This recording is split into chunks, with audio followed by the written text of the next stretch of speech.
At 4:07, Tigers and the Guardians in Cleveland at 4:10, Brewers in Miami against the Marlins at 4:10, Orioles and the Braves in Atlanta at 4:15, White Sox and the Rockies in Colorado at 5:10, Astros and the Dodgers in LA at 6:10, Royals against the Diamondbacks in Arizona at 6:40, and finally in Sacramento, Giants and the A's at 7:05.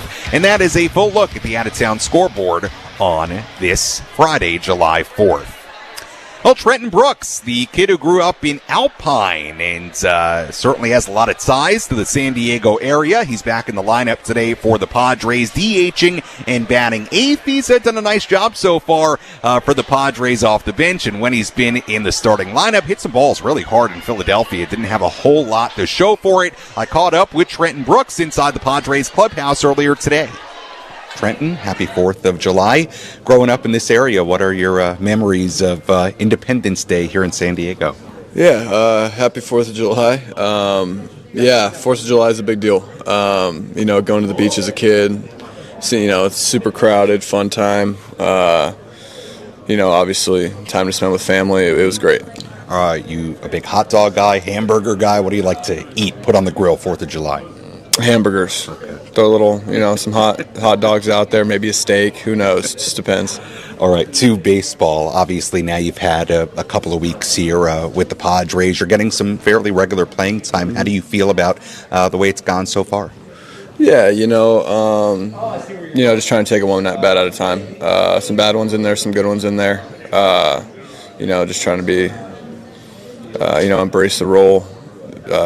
Take it pitch by pitch and be ready to go. Yeah. You mentioned embracing the role, obviously, when you're at AAA El Paso. You're pretty much playing every day, and this is a little bit more on and off. How do you adjust to that at the major league level? Kind of like I said, right? I think it's a mentality, embrace it, and be ready to go when your number's called, and do whatever you can in that specific moment to help the team win, and whatever that is. Obviously, this isn't your first stretch of facing major league pitching, but as you face more guys at this level, what do you kind of notice about it as you get more an extended stretch? Yeah, obviously, it's different, right? Yeah. Big league pitching versus minor league pitching, but at the same time, right, there's great pitchers everywhere in baseball, and guys making their way up, guys that have been there for a while. Just really, the game's the same. Control the strike zone, swing at good pitches, try to hit the ball hard. With a guy on the mound today like Kumar Rocker, a guy that most of the guys in this clubhouse haven't seen before, what's the kind of approach against a guy like that today? I think same thing as usual, I just said it, but, control the strike zone, swing at good pitches in the heart of the plate, and, try to do some damage. Well, Trenton, thanks for the time. Appreciate it. Good luck today. Thank you so much. That was today's DH, Trenton Brooks, joining me earlier today inside the Padres clubhouse. You heard me say there that most of the guys inside the Padres clubhouse have never seen Rangers right-hander Kumar Rocker. Well, in fact, nobody in this lineup has ever had an at-bat, plate appearance, let alone against Kumar Rocker. So it will be a brand new guy the Padres have never seen before on the mound today for the Rangers. We'll talk more about Rocker in just a moment. First, let's tell you what to watch for in this series opener. What's the one thing Sam Levitt will be keeping his eye on in today's game? This is What to Watch For. Presented by Genesis Home Improvements, San Diego's trusted painting, roofing, and window company. Save 15% today on a new beginning for your home. Visit GenesisHomeImprovementsSD.com.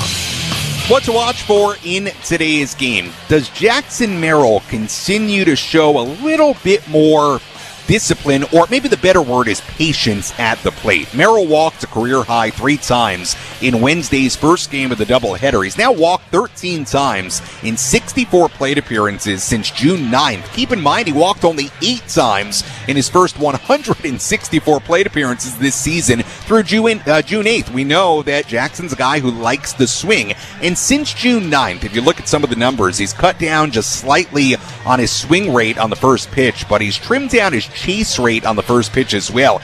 He's gone 4 for 10 in that span since June 9th when putting the first pitch in play. So Jackson has been just a little bit more selective lately, and it seems like it's leading to more walks, but also a little bit more success on the first pitch when he does swing at it. So keep that in mind today. See how Jackson approaches Kumar Rocker and this Rangers pitching staff. Jackson playing center field and batting second for the Padres here today. And shout out to Kevin Acey. He had a lot of good info on Jackson Merrill and his patience at the plate earlier today, or yesterday it was, in the San Diego Union Tribune. Let's break down this starting pitching matchup. It's Randy Vasquez against Kumar Rocker.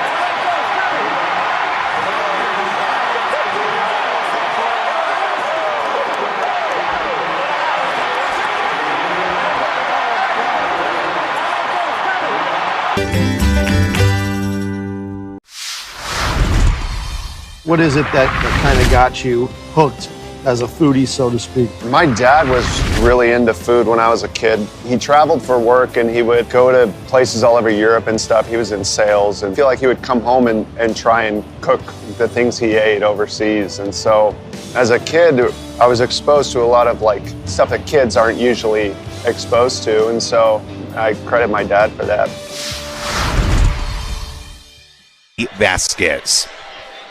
As always, thank you for listening to the EcoWater SoCal Padres pregame show. EcoWater SoCal, keeping it soft since 1925. Your water should be perfect. When we come back, Jesse Agler, Tony Gwynn Jr. have the full starting lineups, first pitch, and all the play-by-play. I'll talk to you on our post-game coverage. You're listening to your home for San Diego Padres baseball, 97.3 The Fan, and the Padres Radio Network. Enjoy the game, everybody. Happy July 4th.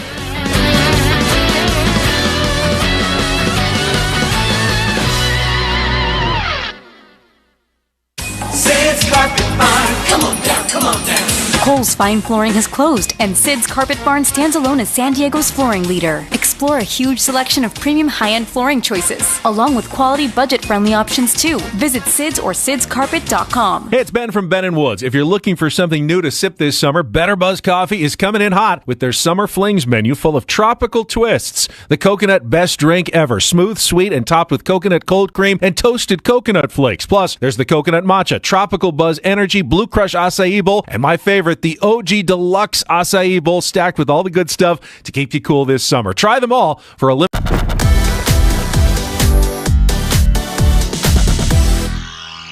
If you were to find a jersey, or if you swap a jersey, one of the players on the National League, who would it be? Who would you pick? Okay, so I got an Ohtani jersey last year, so nice. I'm gonna probably say Harper. Maybe Judge. He's one of the greatest to play the game in the last 5, 6, 7 years, so it'd be cool to have his jersey. Ellie's been fun to watch. Yeah, Ellie'd be a cool one. I mean, his jersey would probably be too big for me. It'd probably go down to my knees. I believe this one's it's a rookie card, I know, but I feel like it's the first card that I ever, like, big league card. Obviously, as a kid, trying to get to the big leagues, the dream of making it, but as a kid that had cards, right, as a kid, this is like seeing your card the first time is pretty cool. So that's pretty powerful when you see that card.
Valley View Casino and Hotel.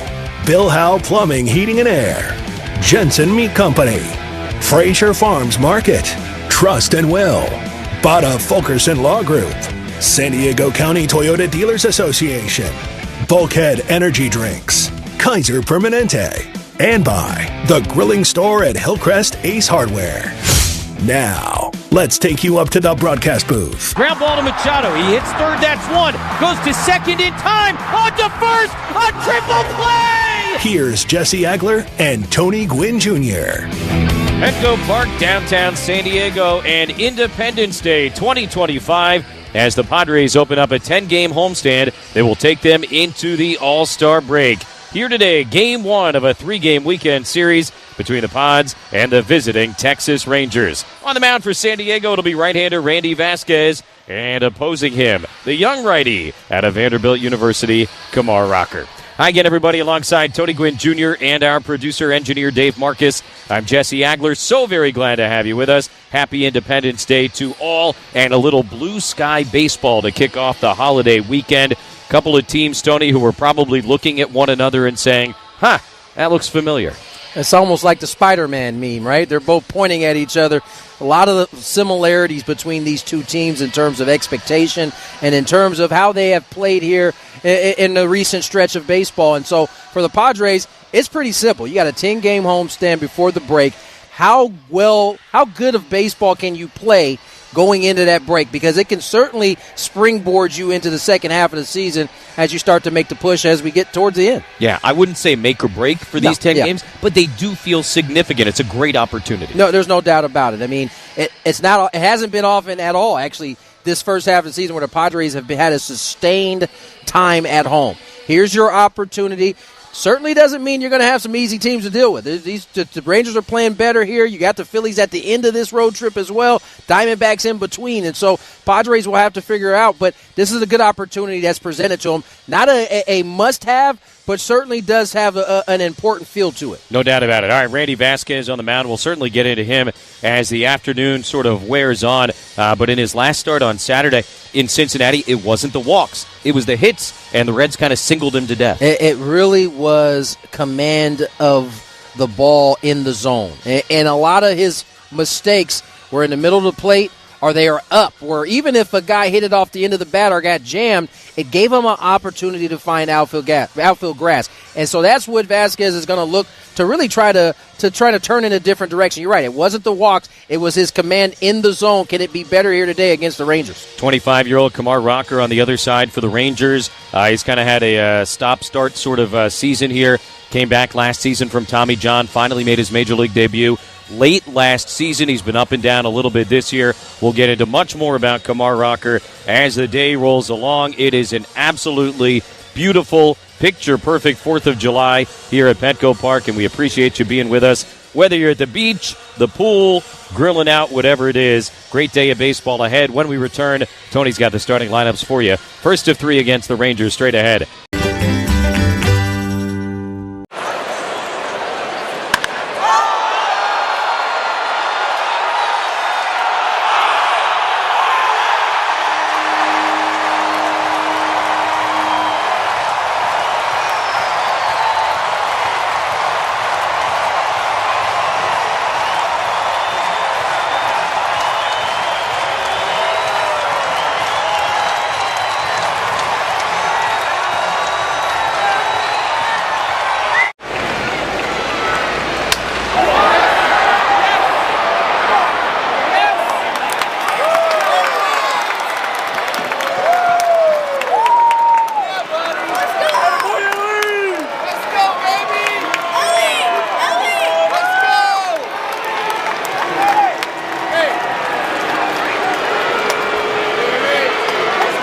Shipping site-wide. That's Symbiotica.com, code PADRES for 15% off. Petco Park on a beautiful 4th of July. Padres, Rangers. Let's get you to today's starting lineup. We'll start with the Rangers. Their lineup is brought to you by Palomar Health, recognizes the world's best hospital 7 years in a row, and is stepping up to the plate to provide you with the best care. Visit palomarhealth.org to find a doctor. Rangers roll into today's game with a 43-44 record. Josh Smith will lead off, play third base for the Rangers. Corey Seager at shortstop. He'll bat second. Marcus Simeon will bat third. He'll play second base. Adolis Garcia in the cleanup spot. He'll be in right field. Evan Carter makes his return off the IL. Patrol center field. He'll bat fifth. Jonah Heim is the designated hitter. He'll bat sixth. Alejandro Osuna will bat seventh. He'll be in left field. Jake Berger at first base. He'll bat eighth. And Kyle Higashioka behind the dish for the Rangers. He'll bat ninth. On the mound, Kumar Rocker, 3-4 with a 6.13 ERA. Let's step away, take a break. When we come back, with the Padres starting lineup as well as first pitch here on the Padres Radio Network. Bored of bland seltzers? Try the coolest drink ever. Smile Spirits. Real vodka cocktails with bold flavor. No sugary aftertaste, just pure refreshment. Crisp, smooth, and ready to enjoy. Whether you're at the beach, a backyard party, or just kicking back after a long day, Smile Spirits brings the flavor and the fun. Forget flavorless, over-carbonated drinks. This is real vodka, real taste, and real refreshment in every sip. Find Smile Spirits at Total Wine or smilespirits.com. Smile Spirits, making San Diego smile. Hello, radio fans. I'm Jeff Chapin, General Sales Manager over at DCH Honda Mission Valley, and I have a confession to make. Here at the dealership, we're full of BS. That's right. Big savings, baby. We've got roads of shiny new Hondas ready to roll on your control. From rugged trucks to sleek SUVs, you'll find a ride, just ask for me. And hey, don't just take my word for it. Our customers think we're full of it too. Remember, DCH Honda Mission Valley, full of BS, big savings, and proud of it. DCH Honda of Mission Valley. Driven by deals, powered by people. Hey, San Diego, it's Woodsy. My family discovered the perfect balance of yin and yang with EcoWater SoCal, better cooking, softer skin, and amazing showers. To celebrate their 100th anniversary in 2025, get purified alkaline water for just $9.95 monthly and embrace the soft life for you and the family. Call 760-350-3338. Mention Woods for your free water test. Visit EcoWaterSoCal.com. This will set you on the path where great water begins. Once again, go to EcoWaterSoCal.com, and remember, your water should be perfect. Hey, it's Rick from Baja Rick's Cantina in the Gas Lamp. San Diego's baseball team is back and ready to bring a championship to San Diego. Come on and join the party. Listen to some great music with teeth-chilling beers, frothy margaritas, outrageous tacos, your favorite tequila, and live entertainment in our new outdoor patio bars. Our DJ keeps the party going with hand-clapping, foot-stomping music right up to the first pitch. Now, let's play ball on the San Diego Padres Radio Network. Randy Vasquez has begun his warm-up tosses. Let's get you to the Padres starting lineup, which is brought to you by Palomar Health. Recognized as the world's best hospital 7 years in a row and is stepping up to the plate to provide you with the best care. Visit palomarhealth.org to find a doctor. Padres roll into today's ballgame with a 46-40 record on the year. Fernando Tatis Jr. will lead off. He'll be in right field for the Padres. Jackson Merrill will patrol center field. He'll bat second. Manny Machado is the third baseman in today's action. He'll bat third. Luis Arraez at first base. He'll bat cleanup. Gavin Sheets will bat fifth. He'll be in left field. Xander Bogaerts at shortstop. He'll bat sixth. Jake Cronenworth will bat seventh. He'll play second base. Trenton Brooks gets the designated hitter role. He'll bat eighth. And Martin Maldonado behind the dish for the Pods. He'll bat ninth. On the mound, Randy Vasquez, 3-4 with a 3.84 ERA. Jesse? Tony, thank you very much, and great to be with you again. What a just picture-perfect day here downtown as the Padres and the Rangers get together to open up this three-game weekend series on the holiday. Rangers come in feeling pretty good about themselves. They, like the Padres, have not swung the bats particularly well this season. But they are maybe, just maybe, starting to heat up a little bit. The Rangers have homered at least once in each of their last 7 games. Different looking on this 4th of July. Both teams wearing the special MLB-designed 4th of July hats. Kind of a powder blue top with a red brim. And the first pitch from Vasquez to Josh Smith. The left-handed batter is fouled back out of play. Strike one, and we are underway. Smith had something of a breakout season last year for the Rangers, hitting .283, 7 homers, and 21 RBIs so far this year. 0-1, Vasquez delivers, and he misses just a little bit inside to even the count. 1 ball and 1 strike. So, yeah, the Rangers, like the Padres, not hitting a ton this year. Very quiet as it was a season ago. That was surprising coming off the World Series in 23. Here's a ground ball just foul at first base, 1 and 2. And I don't know, go figure, it's a lot of the same guys. It is. I mean, we're seeing it on both sides. As you mentioned, both teams have a lot of familiarity in terms of the guys who are backing up one another, but for whatever reason, especially for the Rangers, they started off that way. They have gotten better here as of late, whereas the Padres are the exact opposite. 1 and 2 to Smith, kind of lined out the other way to left field. Cheats back a few steps. He's there, and he makes the catch, 1 away. Game time temperature 74 degrees, brought to you by Lineage Watch Company, San Diego's very own watch brand, and the official timepiece of the Padres Radio Network. Order yours today at lineagewatchco.com. That's lineagewatchco.com. And after Cincinnati and Philadelphia, to sit here 74 degrees for a 3:40 p.m. start is something special. Corey Seager takes inside ball 1. It's a good reminder of how lucky we are to live in this place. It is a smack in the face kind of reminder, not a subtle, gentle reminder. A wonderful smack in the face. 1-0, Seager, left-handed batter, fouls it back behind the dish.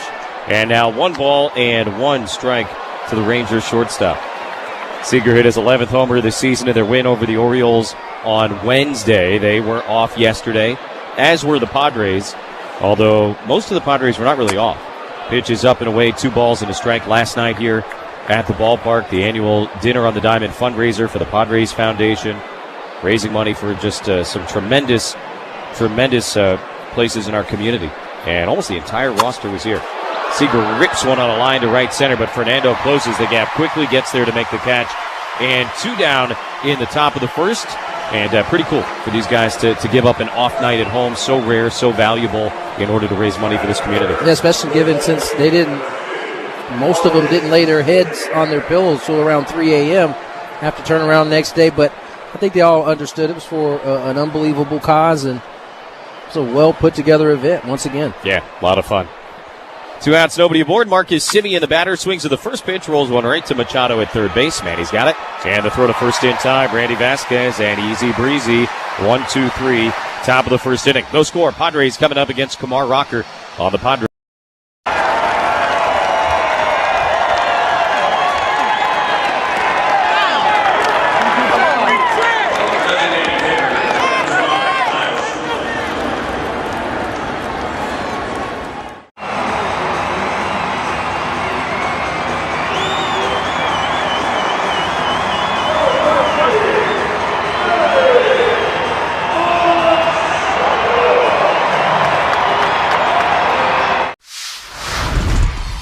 Do you guys make your own brisket here? Yes, we do. We are known by our brisket. Barbecue brisket sandwich. Quality is better than other places, and it looks good. We're ready to eat. We go to an average 500 briskets per game. We hear a lot from our fans. They want to try something with wrap, easy to eat. So we say, well, let's do it like brisket, wrap, and an egg roll. That's beautiful. You get the gold medal for culinary brisketry here in Texas. Yes.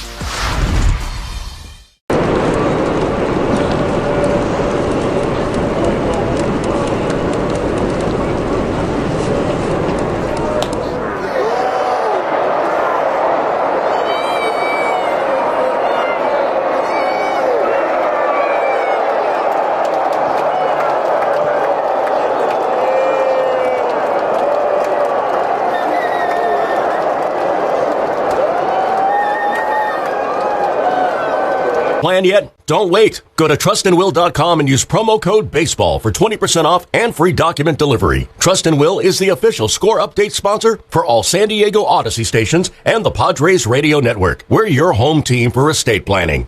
As Padre fans, we know what makes a great team. That's why I choose the friendly pros at Petco as my home team for my pet's food, vet care, grooming, and more. Petco, official pet partner of the San Diego Padres. No score, bottom of the first inning. Fernando Tatis Jr. leading off against Kumar Rocker, and the big, strong righty delivers. A first pitch fastball outside, 95 miles an hour, 1-0. Rocker, 25 years old, 6'5", 245, and he looks every bit of it. Drafted third overall by these guys back in 2022, a year after he was drafted by the Mets, but they could not reach an agreement, and he went back in the draft. 1-0 pitch, Tatis, swing and a miss. Nasty cutter. Looked almost like a Dylan C. slider the way it just fell right down at the end. And 1-1 on Fernando, who's 3 for 8 in a doubleheader on Wednesday in Philadelphia. Here's the 1-1 pitch. And Tatis hits it hard, but right to Smith at third base. Gobbles it up, gets rid of it quickly, and the throw to first is in time. 1 out in the bottom of the first inning. Ball blasted at 105 off the bat. But right at Smith, able to vacuum it up and get the first out of the inning. The score bottom of the first, Jackson Merrill will be the batter. He walked 3 times in game 1 of that doubleheader in Philadelphia. We have seen a little bit more of that lately from Jackson. And he takes a first pitch cutter for a strike on the outside corner, 0-1. And he talked about it the other day. He said, I'm not going to chase as much as maybe as I was earlier this year. Here's the 0-1, and Merrill rips it foul down the right field line. I think ultimately that is why you haven't seen Jackson Merrill have a long, sustained drought, because he recognizes what is going wrong when it's going wrong. 0-2 from Rocker is right at the bottom of the zone. Strike 3 call. Here's that cutter again. First strikeout of the afternoon for Kumar Rocker, and 2 away in the bottom of the first inning with Manny coming up. And not a chase pitch there, just a good cutter. They caught Jackson by surprise. He goes down looking. Certainly, since Rocker has come back up, has thrown the ball a whole lot better. Rangers have won all 3 of the starts that he's made since returning. Here's Manny Machado, 1,995 career base hits, and he takes a fastball outside, 1-0. Rocker going through what so many young starters go through that we always kind of forget about it. It's not just a straight line up. 1-0, Manny, tapper back to the mound. Rocker hops up, he's got it, front slope of the hill, lofts a throw to first base in time. Then a 1-2-3, bottom of the first inning. After 1 in San Diego, no score. Padres and Rangers on the Padres.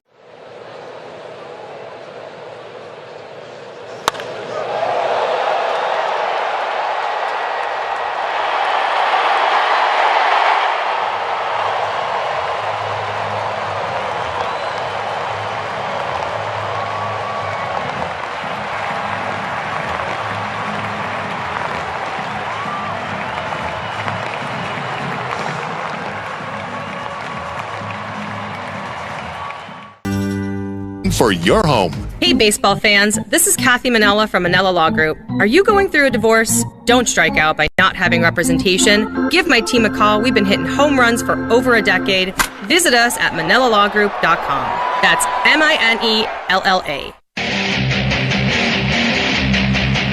Top of the second inning at Petco. The Trust End will score. The Padres 0 and the Rangers 0. Adolis Garcia, big right fielder for the Rangers, leading off against Randy Vasquez, who retired the side on just 9 pitches in the first.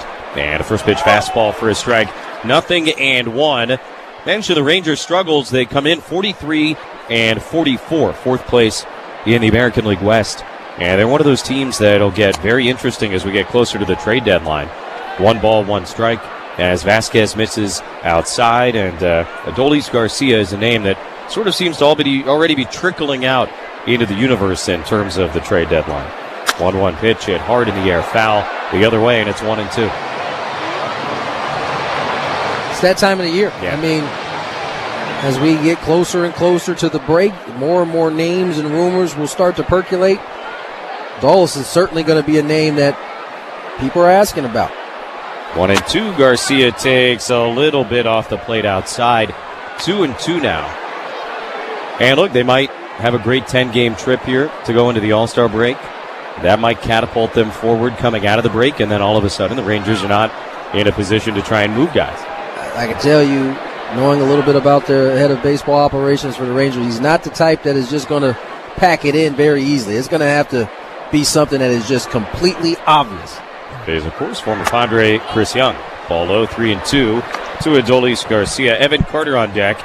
And Jonah Heim, the switch-hitting catcher who's DHing today after that. Vasquez will turn and deliver the 3-2 pitch. Garcia lines it to right. Fernando coming straight in. And on the move, he gets there to make the catch. 1 away. Top of the second brought to you by Sinley Food. Ignite your taste buds with the freshest flavors at Sinley Food. Discover authentic ingredients at 4665 El Cajon Boulevard the Cook's Asian Resource. Tell you what, it does feel like summer, obviously, with the weather, but watching these first couple balls come off the bat, look like it's ball's moving pretty well. Evan Carter will take, and a good sharp sweeper for a strike. 0-1 to the left-hand hitting center fielder. Carter missed the last few games for them. He was on the bereavement list, came off today, hitting .283, 4 homers, and 11 RBIs in 32 games. He's got an active 7-game hitting streak, and he scoots back from an inside fastball, 1-1 from Randy Vasquez.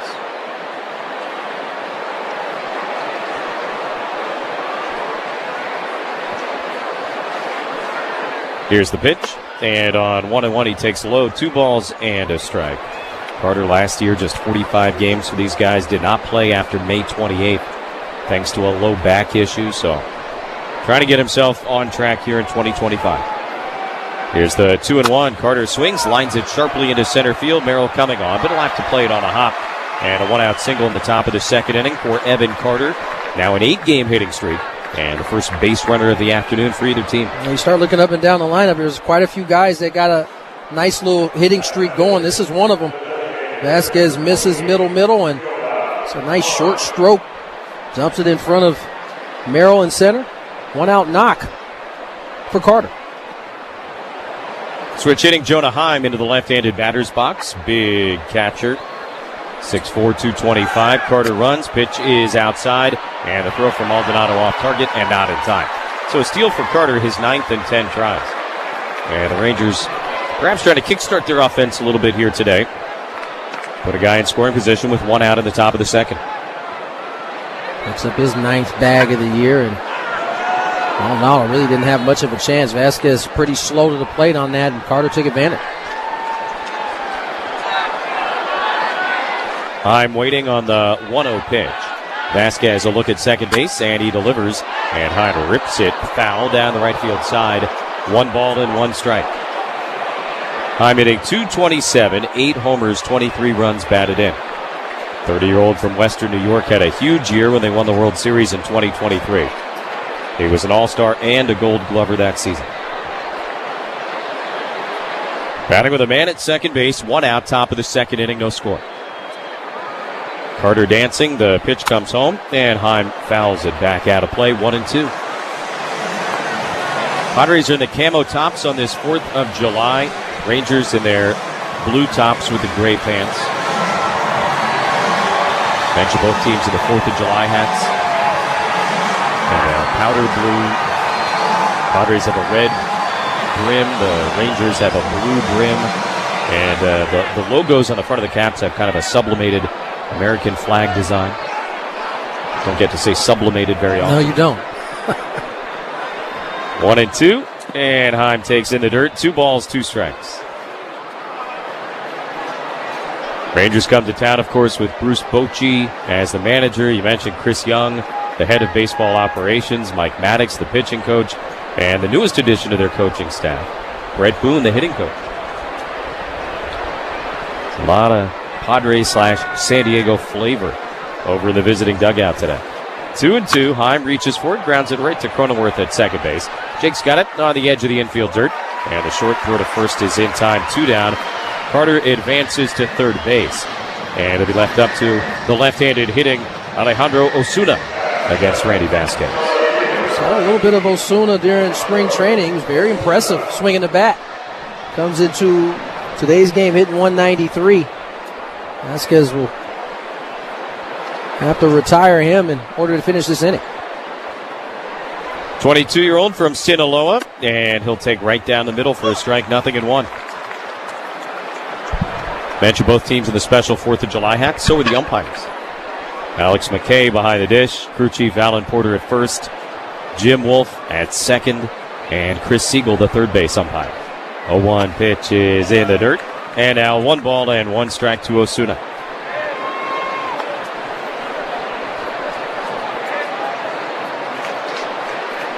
Scoreless game, top of the second inning. Rangers have a man at third base, 2 outs. Vasquez has had to work a little bit here in the second after the breezy first. And Osuna pops the 1-1 up, left side of the infield. Machado back on the dirt at third base, and he makes the catch to end the inning. No runs, a hit, and a man left at third base. No score, middle of the second against the Rangers. And now here's what's happening at Valley View Casino. And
Well, when we moved downtown San Diego from Qualcomm to Petco Ballpark, new uniforms were on the way, and this is the Padre home white. This jersey is from 2007, which was a career year for myself, winning a Cy Young.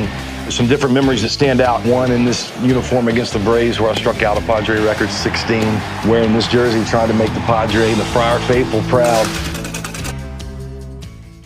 And grow her money. About the mental work. Together we'll achieve more than any of us could alone. That's the power of Jess, and this is the power of us. Visit usbank.com today to get started. Member FDIC, copyright 2025 US Bank. Bottom of the second is brought to you by Symbiotica, the official wellness partner of the San Diego Padres. Take charge of your health with premium supplements. Visit Symbiotica.com. Luis Arise leads off in a scoreless game against Kamar Rocker. Luis homered against Rocker back in spring training. Pitch is right down the middle, and a called strike, 0-1. It's so funny because you and I have the privilege of doing so many spring training games. Yes, we do. And there was a wild one against the Rangers back in mid-March. Here's the 0-1, and Arise hits it slowly up the first baseline, charged by Berger, and he's got no play. Luis slides in feet first safely at first base, and an infield single for Arise to begin the bottom of the second inning. That is some version of hit 'em where they ain't. Right. And that was the Padres' first hit of the game, brought to you by Frozen Ropes. Summer Softball League runs July 7 to August 17 with games, training, and tons of fun. Check them out at SanDiegoFrozenRopes.com. That's SanDiegoFrozenRopes.com. It was really a confusing play. It was hit too slow. Berger did his best to get to it, but Kumar didn't really know how to get to the bag because of where it was hit. Infield single for Luis Arise. Now Gavin Sheets, and he takes outside, ball one. All right, so we do all these spring training games. And there was a matchup. Privileged to do all those spring training games. I'm glad you said that. Privileged. Yes. So mid-March, Rangers-Padres night game in Peoria. And it was Nick Pivetta against Kamar Rocker. 1-0, and Sheets takes outside, ball two. And again, these are two teams, right? The offenses have really been struggling. You know, the Rangers, Padres both getting some great pitching, but just not able to get the offenses in gear. That night in Arizona, Padres beat the Rangers 9-8, and the teams combined for 24 hits. Here's the 2-0, and it's outside, ball three. And I bring all that up just to say, you know, when we're out there in Arizona and you're seeing things happen, positive or negative, that game and where these two teams are right now is a perfect illustration of how little those games actually mean. 1,000%. Though we are privileged to be at them. 3-0 pitch is a strike at the knees. For all the successful Gavin Sheets type stories, there are at least 10 that go the opposite way. And so that's why it's so hard to really predict anything off of spring training.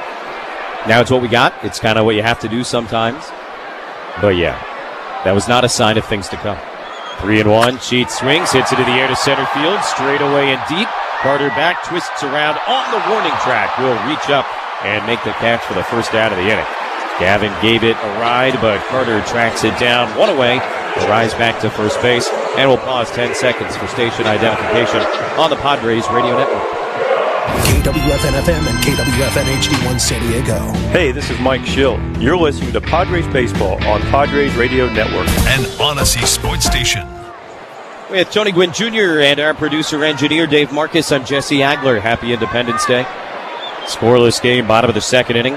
Padres and Rangers. Arise at first, one out for Xander Bogaerts. And he takes a fastball, strike nothing in one. I just want to go to that last play that Carter made because it just goes down as kind of a simple F8, but the ability to not panic when you turn over the wrong shoulder and just stay with the baseball is exactly what Evan Carter did. Made that look really easy, and it wasn't. Check swing, foul, nothing in two on Bogaerts. A lot of times when you turn over the wrong shoulder, there is a sense of panic that happens because you know that you got to be able to find a way to get back to the other side, and he didn't panic at all. He had some time, able to get back to the wall, and really made that look very easy. Nothing routine about it. Wind is also gusting out pretty good. Pitch over to, throw over to first base, and Arise is back. I don't know, I've seen the step off and not throw very often since the two pickoffs were kind of put in play. Arise, huge lead. Started then stopped. Bogaerts goes down and lines it to center field. Carter a little bit over towards right center there to make the play. And Arise again back to first base now with two outs. And Cronenworth coming up. Really like where Xander is right now at the plate. Doing such a good job finally of staying behind his front side. And even though he was a little bit out in front of that, some breaking ball still stayed on it nicely on the line drive out to center. Even after that out, 8 for his last 16. And his success certainly precedes even that little run. So Rise at first, 2 away for Cronenworth. No score, bottom of the second inning. A brilliant 4th of July here in San Diego. And a ball outside, 1-0.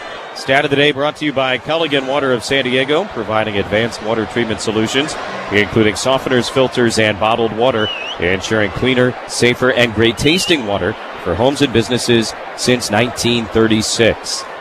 1-0 the pitch.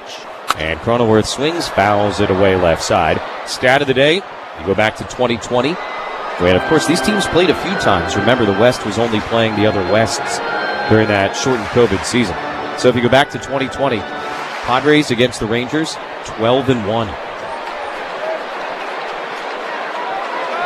Last time these two teams got together, last 4th of July. Padres won a rubber game in Arlington. 1-1 to Cronenworth is upstairs, 2 balls and a strike. Rangers won the first game of that series. I'm sure for them felt like their first win against the Padres in forever. But the Pods took the next 2 as we got our first look at Globe Life Field. Impressive. Very. On the inside. Yes. Not so much on the outside. 2-1, fouled away the other way. Yeah, it's not the best looking place on the outside. Yeah, it kind of looks like a giant cattle bar. Yeah, cattle bar, a hangar. Yeah. But it's beautiful. The inside, it is beautiful. Visiting teams love it. Great clubhouse, all that. Good booth. Great booth. 2-2 is a little bit up, maybe away, ball 3. Very spacious. Yes. You could have 6 of ourselves in there and still be comfortable. Scoreless game, bottom of the second inning. Padres have Arise at first, 2 down. Cronenworth has worked the count full here against Kamar Rocker. Luis will be on the move.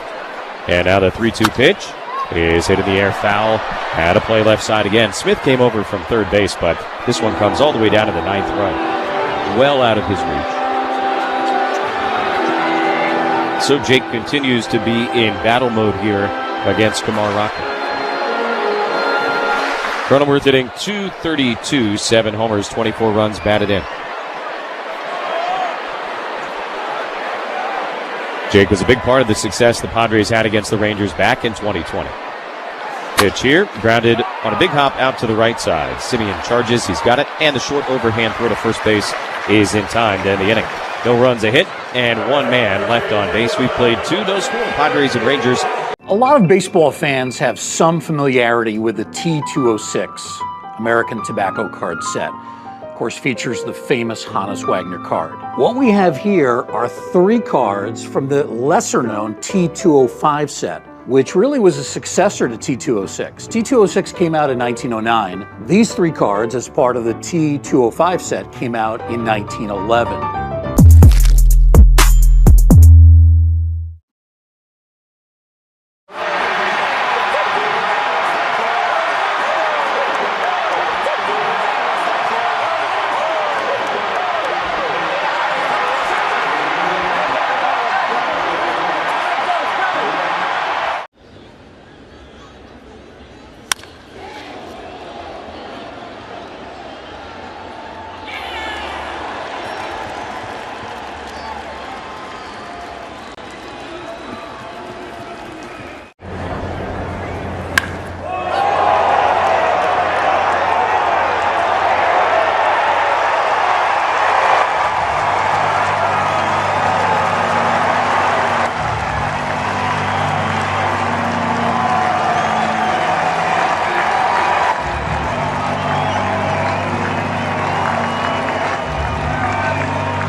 At eBay, you'll find all the parts you need, guaranteed to fit, at prices you'll love.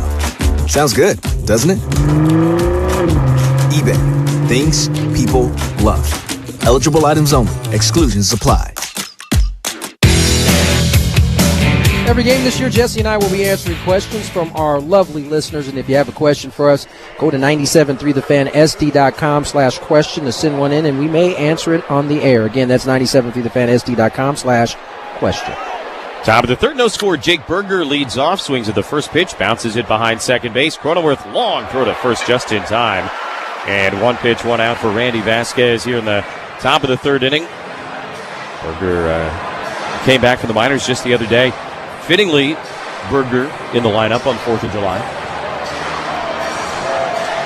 Very fitting. Sadly, he will not get the opportunity to face Michael King this weekend. Berger versus King. 1 out, nobody on for old friend Kyle Higashioka. Yeah, and he takes a fastball strike at the knees, 0-1. That's right. That was the thing last year. Berger King, yeah. All-timer. 0-1, and Higgy takes outside. 1 ball, 1 strike. Kyle, 1 season here in San Diego, but really, really did a nice job. And really, really a popular teammate, popular guy with the fans. Another strike on the outside corner, 1-2. Hit 220, 17 homers, which was a career high. 45 runs batted in 84 games. And it felt really like one of the glue guys for that 2024 team. Pitch here taken, and low and outside, ball 2. Just are happy for a guy like that to finally get an opportunity to. And quite frankly, he created the opportunity. He didn't go into the year being the almost everyday guy. 2-2. Vasquez delivers and just misses low and outside, ball 3. Came over with King and Vasquez, of course, among others in the Juan Soto trade. And now facing off, a Padre versus a Ranger. 3-2, the pitch, and Higashioka swings, skies it into left field. Sheets kind of took a moment to find it. Now he's coming straight in. Long run, but he gets there to make the play on the move. And 2 away in the top of the third inning. Kind of chuckled because as soon as he hit it, it looked like every ball he hit last year here at Petco. 100%. It certainly crossed my mind. But there's a weak fly ball to left for out number 2. Top of the order, Josh Smith, a left-handed batter. Machado in at third base to protect against a potential bunt. And the first pitch to Smith is a cutter that runs inside, 1-0. Smith had a big day Wednesday in their win over the Orioles, 3 for 4 with a run scored. They got a good one from Nathan Eovaldi and blanked the O's 6-0. They took 2 out of 3 in that series. Here's the 1-0, and right down the middle at the bottom of the zone, a called strike, 1-1. Padres, of course, back from that road trip through Cincinnati and Philadelphia, split the doubleheader to wrap it up on Wednesday. And now a nice long homestand into the All-Star break. Pitch is a strike, 1-2. It's a good opportunity for the Padres to, with 10 games remaining here, counting today's game, to try to go into the half, or at least the break, I should say, playing some good baseball. 1-2, bounced in front of the plate. 2 balls, 2 strikes to Smith. And you get a chance to do it at home. Padres haven't spent this much time at home all season. Yeah, literally the longest homestand of the year. 2-2 to Josh Smith. Vasquez will turn and fire, and he misses in the dirt again, ball 3. Randy a little frustrated with himself after that pitch. And overthrew the cutter and knocked it in the dirt.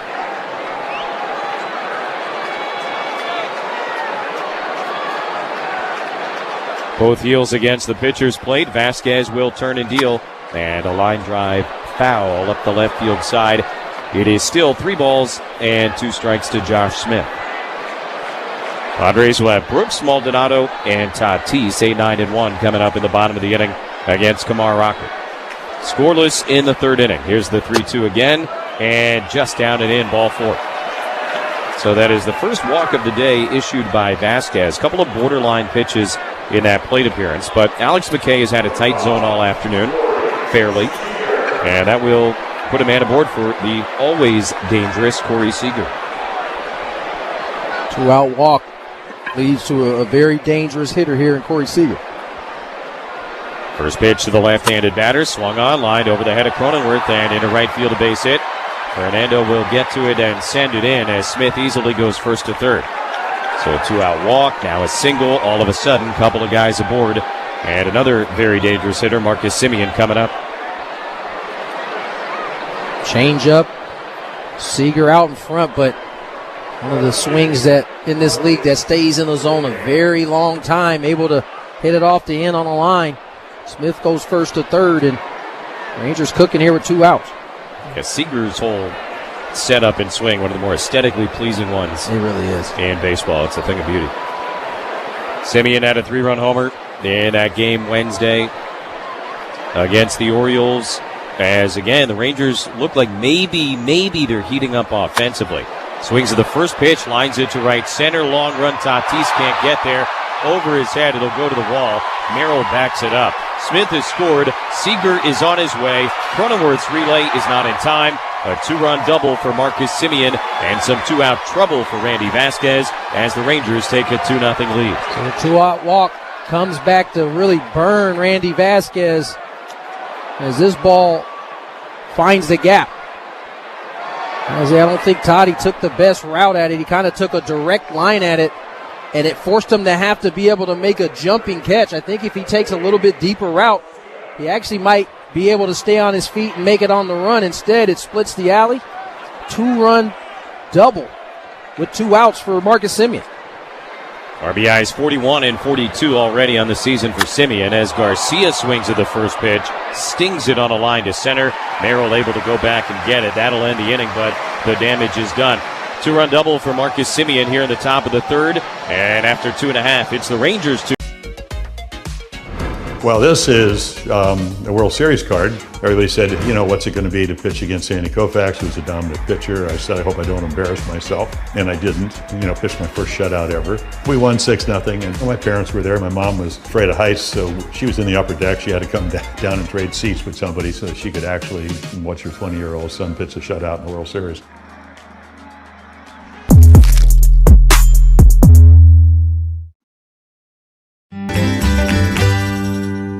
Well, we certainly served it up over the plate. This is a burger fit for a home run king, the 99 burger in honor of Aaron Judge. They sell a bazillion of these at Yankee Stadium. It looks pretty good. I feel like we passed the test. What about you? I think so.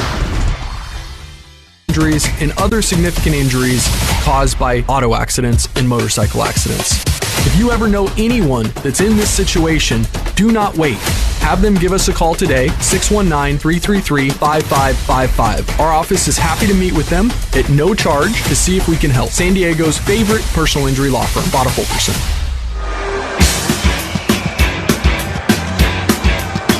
Top of the 4th inning, the Trustin will score the Rangers 2 and the Padres nothing. Rangers coming up against Randy Vasquez, who was kind of rolling right along until he issued a 2-out walk to the leadoff hitter last inning, Josh Smith. That began a little rally for the Rangers. They've got a lead, and now Evan Carter, first pitch swinging, leading off the 4th, fouls one out of play, strike 1. Tony and I talking kind of between innings there about that last at bat for Fernando, the 8-pitch battle that ends in a strikeout. but you were pointing out to me you saw a lot in that at-bat of what we've seen lately from the Padre offense generally. Here's a ground ball rolled right to Cronenworth. Throw to first is in time, 1 away. Yeah, Jesse, you go back to that first month of the season where the Padres were having no issues with the offense at all. And the reason why we all felt like, oh, this is a continuation of what we saw the second half of 2024, I think starts with the type of at-bats that they're putting together. And it's a very small thing, but it is the difference in what has made the offense look really good in April and what the offense has looked like the last month, 2 months, I would say, at this point. Jonah Heim takes right down the middle of strike. Toddy gets ahead 1-0. A cutter just off the plate that's probably ball 2. He fouls it off. It's 1-1. Another cutter, same spot, he fouls it off. It's 1-2. Ball low. And I think the difference, and this is a microcosm of everybody, not just Toddy, is that as opposed to April maybe taking that pitch and it's 2-0 and you're in an aggressive count there. Hit in the air to right field and deep. Fernando goes back. He's got room. And at the edge of the warning track, he'll reach up to make the catch 2 away. And the pitcher now has to really bear down and make a good pitch. I think right now the Padres are helping when they chase a little bit. And listen, it's easier said than done, no doubt. But they've shown us that they can do it. They showed us all of second half of 24. They've shown us first month and some change of 25. I just think a combination of pressing, that then leads to maybe you not controlling the zone the way that you had been earlier in the season, which has led to what we've seen offensively, I think, throughout the course. It has to be less about the result and more about the process right now until they get to the point where it's kind of keyed in. Osuna muscles one out to deep left. Sheets is there, reaches up, makes the catch, and a 1-2-3 fourth inning for Randy Vasquez, who bounces back nicely. Top of the fourth brought to you by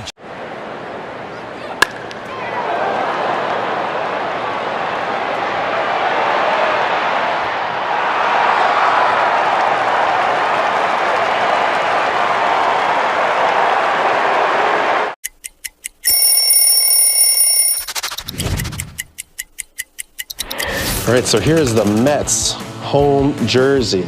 To me, growing up in New York, also a very iconic jersey. The blue pinstripes that represented the Dodgers. Got the orange outline, which represented the Giants, which are the 2 teams that left New York. And then subsequently, the Mets were created. You know, my parents were Mets fans growing up. And this was the jersey that I also dreamed of wearing.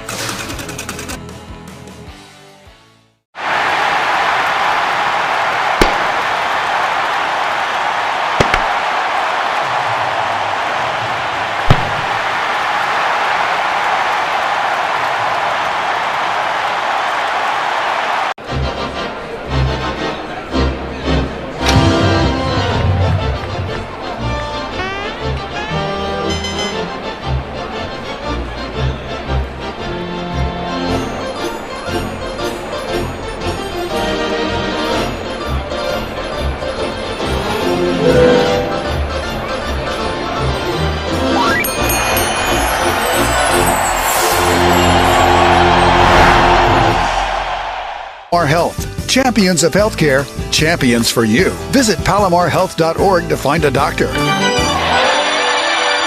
Contractors, ready to hit a home run with your next outdoor job? Swing into J&W Lumber for brands like TimberTech and Trex for all your decking, fencing, and pergola needs. We have everything you need, always in stock. Call 760-444-4299 or visit jwlumber.com. Let's get it started. Bottom of the fourth inning, Merrill Machado and Arise coming up for the Padres against Kamar Rocker and the Texas Rangers. 2-0 is the Padre deficit. And a first pitch curveball floats outside. 1-0 to Merrill, who struck out looking his first time. So Kamar Rocker is, at least to this point, kind of picking up where he's left off. Trying to make it 4 good ones in a row since his return from AAA. 1-0 grounded to first base. Friendly hop for Berger. He's got it. Brings it himself. And 1 out here in the bottom of the fourth. Bottom of the fourth is brought to you by Eco Water SoCal, keeping it soft and celebrating 100 years of water perfection. Visit EcoWaterSoCal.com. Your water should be perfect. Manny Machado will be the batter. Rocker's last start was on Saturday last week at home against Seattle.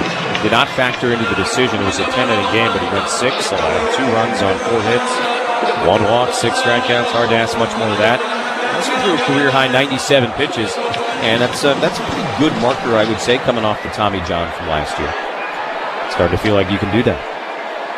1 out, nobody on for Manny. First pitch is taken a little low, ball 1. Here comes the Lumber, brought to you by Dixie Line Lumber and Home Centers. Fix it, build it, enjoy it. Machado 0 for 1 hit a comebacker to Rocker back in the first inning. 1-0 pitch is outside, 2-0. He set a career high in pitches thrown in each of the last 3 starts. It's progressively gone up.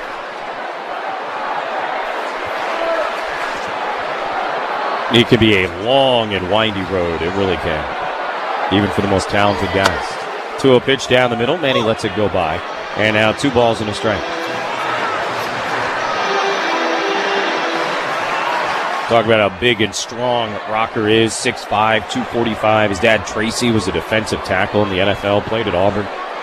2-1 pitch, hit hard in the air to deep center field. Carter is going back. He's at the wall. He's looking up. It's going to go. Long home run to center for Manny Machado.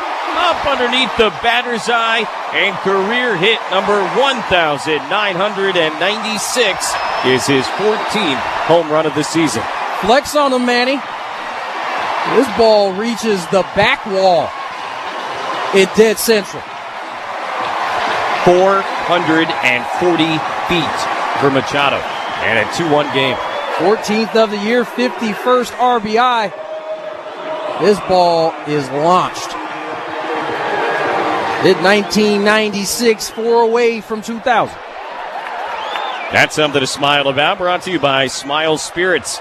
Real vodka cocktails, not a boring seltzer.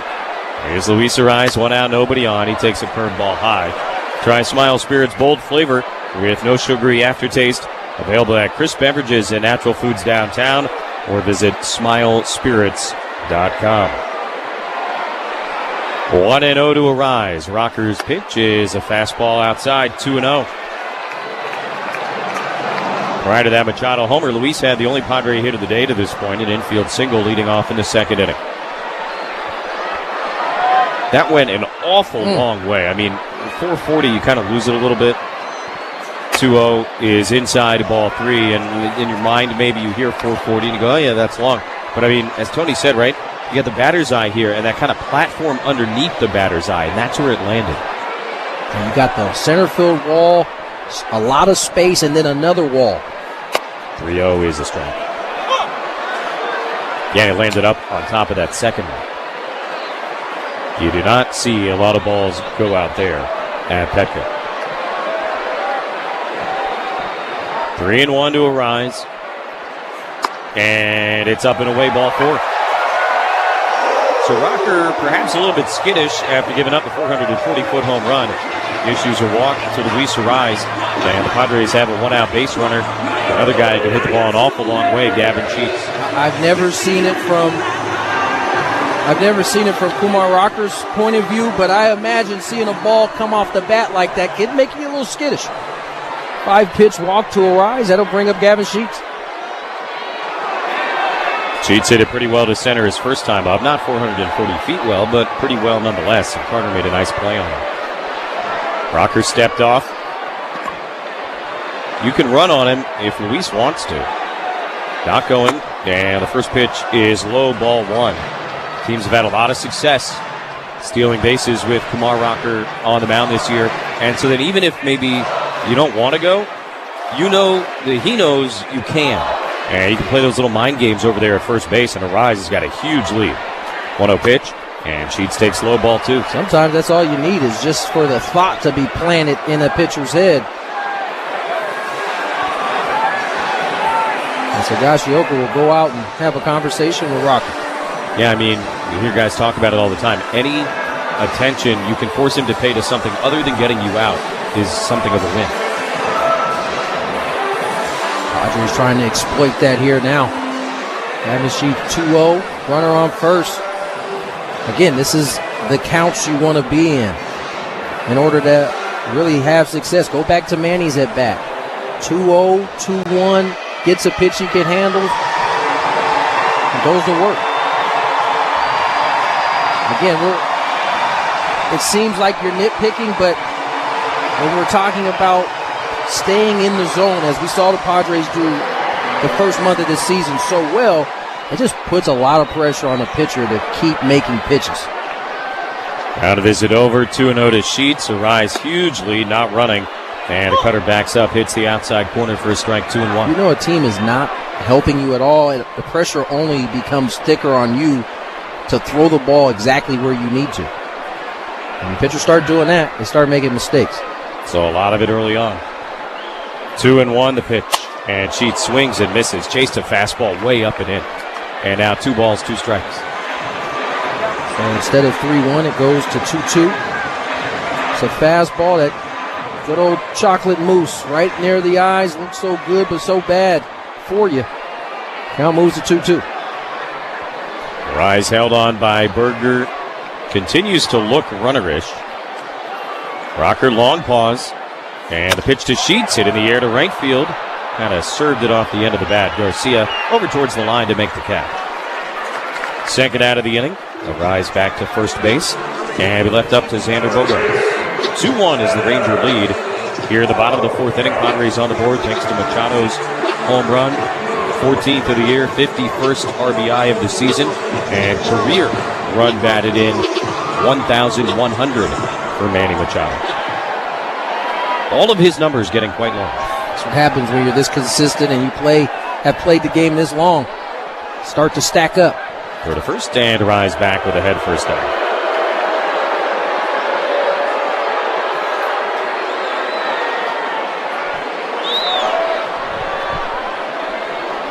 Luis does have 3 steals this year. He's been caught once. First pitch coming to Bogaerts, and Xander takes a cutter right down the middle, strike 1.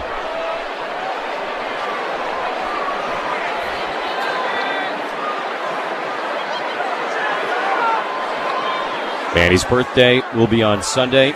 Seems like a great day to collect your 2,000 for. 0-1, and Bogaerts swings and misses. No balls, 2 strikes.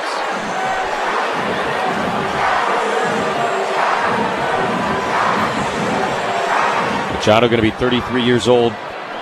Playing now in his 7th season as a Padre. That is the number of seasons he played in Baltimore. 0-2. Xander takes a little bit low. 1 ball, 2 strikes. Kumar Rocker working with Kyle Higashioka back there. One of the things that made Higgy an outlier as a Padre last season was he does not go down to one knee like basically every other catcher these days. And that is still the case. Normal crouch, old school. 1-2 popped up behind the dish. And Higashioka gives it a peek, but it'll come down well into the seats. Still a ball and 2 strikes.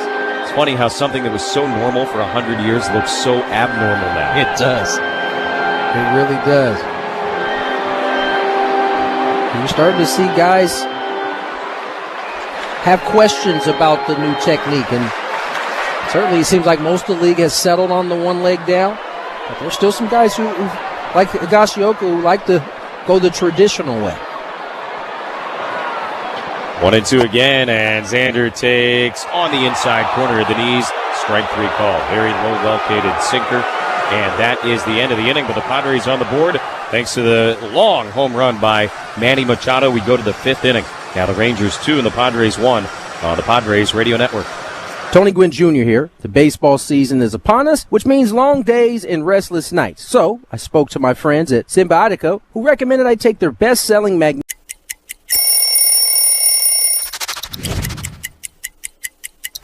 Getting traded to Boston from Chicago. You see here the traditional jersey. I love a road jersey because it says where you're from, and this is simple, clean, and cool. And then you see this patch right here. This is from the 2013 postseason run, which was unlike anything I had ever been a part of, to punch through and hoist that trophy. Boston strong forever, baby.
advanced technology and personalized support. Feeling insecure about your current security service? Visit bailalarm.com today.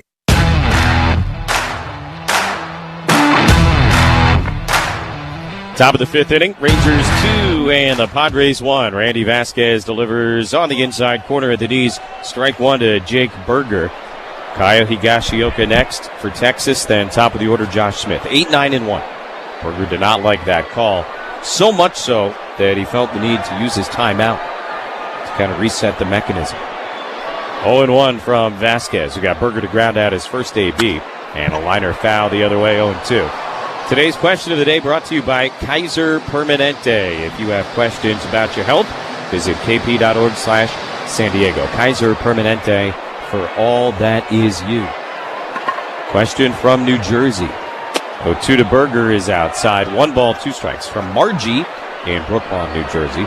And Margie says, when somebody comes off the IL, what are some of the considerations in terms of how he's able to go out and play?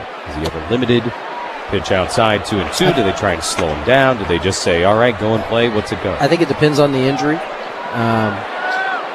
Something like a Tommy John, or for a position player, a hamstring.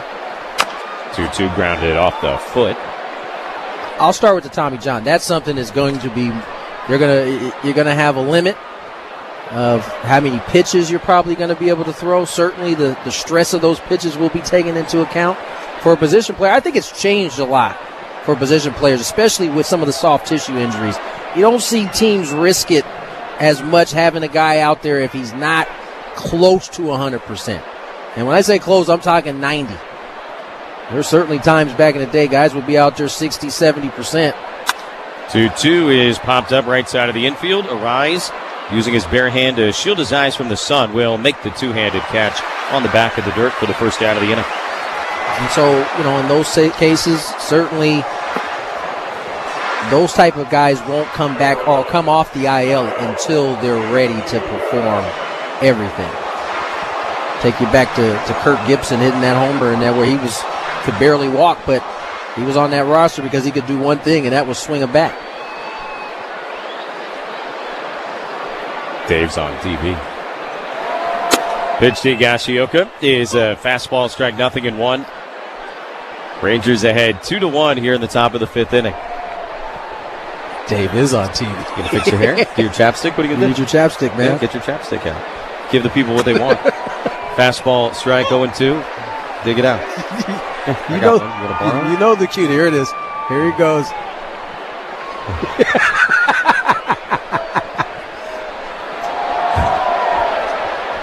0-2 is fouled back. And still no balls and 2 strikes. Thanks to Margie in Brooklawn, New Jersey for our question of the day. To submit yours, go to 973thefansd.com/questions. 0-2 to Higashioka is low, a ball and 2 strikes. 2-1 Rangers. 1 out, nobody on in the top of the fifth inning. Man, Dave gets a lot of screen time. He does. Big star.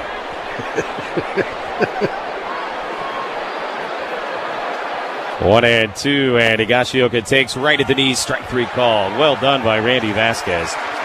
Beautiful location on that fastball. His first strikeout of the afternoon, and 2 away in the top of the fifth inning.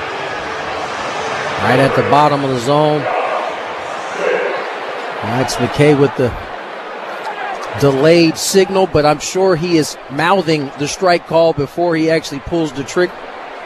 Josh Smith into the left-handed batter's box, takes a backup breaking ball outside, 1-0. 2-1 Rangers, 2 outs, nobody on in the top of the fifth inning. Here's the 1-0 pitch, and Smith takes in the dirt, 2-0. Both Ranger runs came on a 2-run double by Marcus Semien that began with a 2-out walk in the third inning. You certainly want to avoid that here. Same similar spot at the top of the lineup. 2-0, and outside ball 3.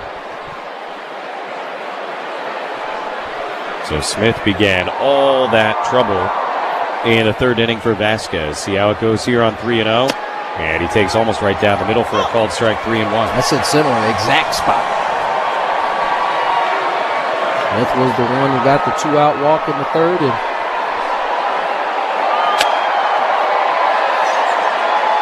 Maskey goes from 3-0 to 3-2. Fouled it back.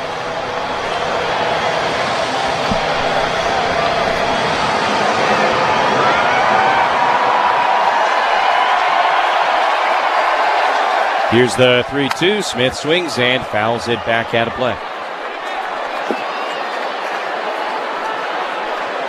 So another good battle between these two guys. Like the first one, it'll go at least 7 pitches. Randy shakes his head in the affirmative. Now he delivers. And the 3-2 is a little bit low, ball 4. Tried to paint the bottom of the zone as he did to Higashioka a moment ago, but he missed. And as was the case in the third inning, a 7-pitch, 2-out walk to Josh Smith here in the 5th. And he's got to deal with Corey Seager with a man aboard. Yeah, hopefully the rest of this goes different than it did in the third. 2-out walk, that brings up Corey Seager, who singled in his last at-bat. Little Independence Day tongue twister for you. Go to first. And Smith back. Smith 8 out of 11 stealing bags. Certainly a guy you got to keep an eye on. Vasquez getting ready for his 70th pitch of the day. Been very efficient. Pitch to Seager, grounded foul toward the Padre dugout on the right side. 0-1. There's a little bit of a Jesse stat, but it kind of blows my mind. Randy Vasquez has had a no decision each of his last 7 starts. No Padre pitcher has ever had 8 straight no decisions. 0-1 is low, 1 ball, 1 strike. It's kind of incredible. Yeah, you would think just somewhere along the lines it would have happened.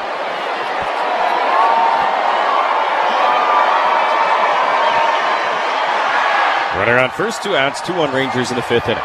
Ball and a strike to Seager. The pitch is taken low, 2-1.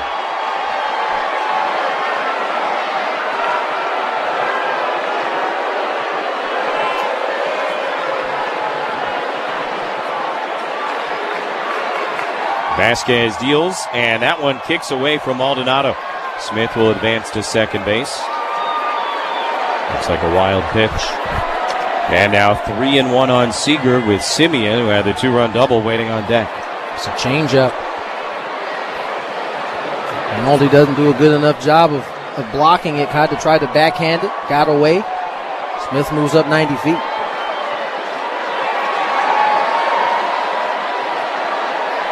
Smith at second, 2 outs, 2-1 Texas. 2 balls and a strike. The pitch, Seager flinches and takes a little bit outside, and that was ball 4. So now back-to-back walks with 2 outs, and once again, 2 guys aboard for Marcus Simeon. He went 3 straight changeups there. That's what Seager singled off of in the previous AB, but now he'll deal with Marcus Simeon, who split the alley with a 2-out double in his last AB. Ruben Niebla is going out to Chad. Visit to the Mound is brought to you by The Window Depot, offering the best prices and biggest inventory on in-stock vinyl windows and interior and exterior doors. Order online or find a location near you at thewindowdepot.com. So again, just kind of eerily similar to what took place in the third inning.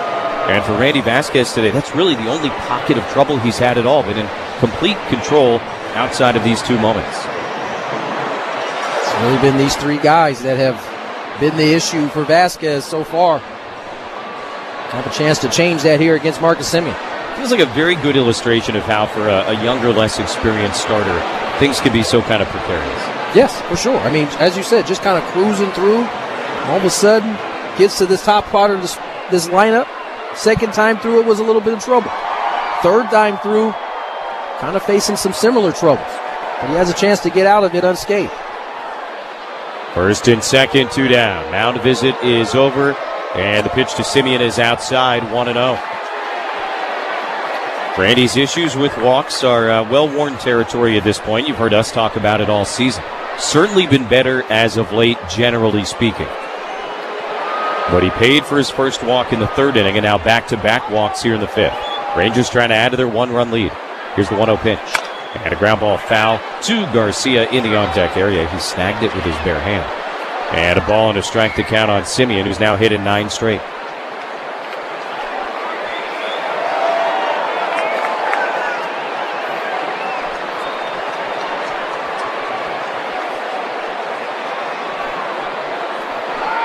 Pitch coming, swing and a miss, and Maldonado thought about a snap throw to first, but Seager goes back without a throw, and now 1-2. So Vasquez has put himself in command of the at-bat. I don't know if it was Corey Ragsdale or if Seager just saw it on his own, but the Padres had that pickoff where the catcher drops his glove, but Seager was already making his way back. 1-2 in the dirt, and blocked by Maldonado. Seen it work a couple of times for Nick Pivetta in the last week and a half or so. It's always been a play that was active at second, but now with these leadoffs where guys are bouncing off, the catchers can now see the guy at first a lot easier and can put those on. Something we've really only started noticing in the last couple of weeks, but it's a thing.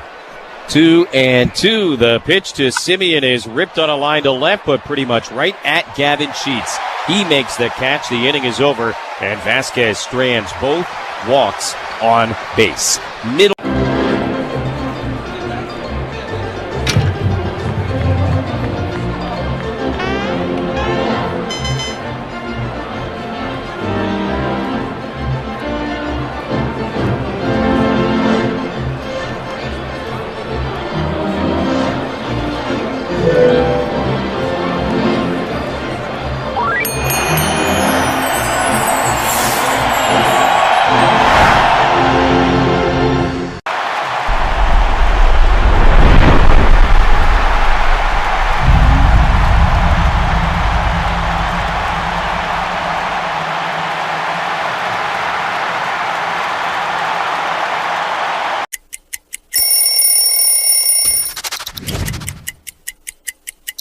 Well, this is the most famous jersey in baseball, right? The Yankee pinstripes, the interlocking NY, and the Midnight Navy. I was a Yankee fan growing up my whole life, diehard, and became a free agent after 7 years with the Rockies, and I wanted to be a Yankee so bad. Putting this jersey on for a headshot for the first time, it felt different than any other shirt I'd ever put on in my career.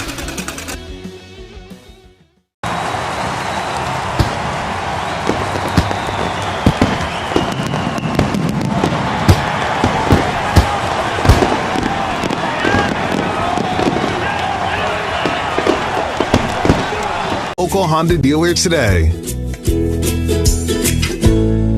San Diego Roundtable Pizza, proud sponsor of the Padres Roundtable, Thursdays at 10 a.m. From Montague's All-Meat Marvel, King Arthur's Supreme, to their Gourmet Veggie, see why San Diego prefers Roundtable Pizza. Order at roundtablepizza.com. It's pizza royalty.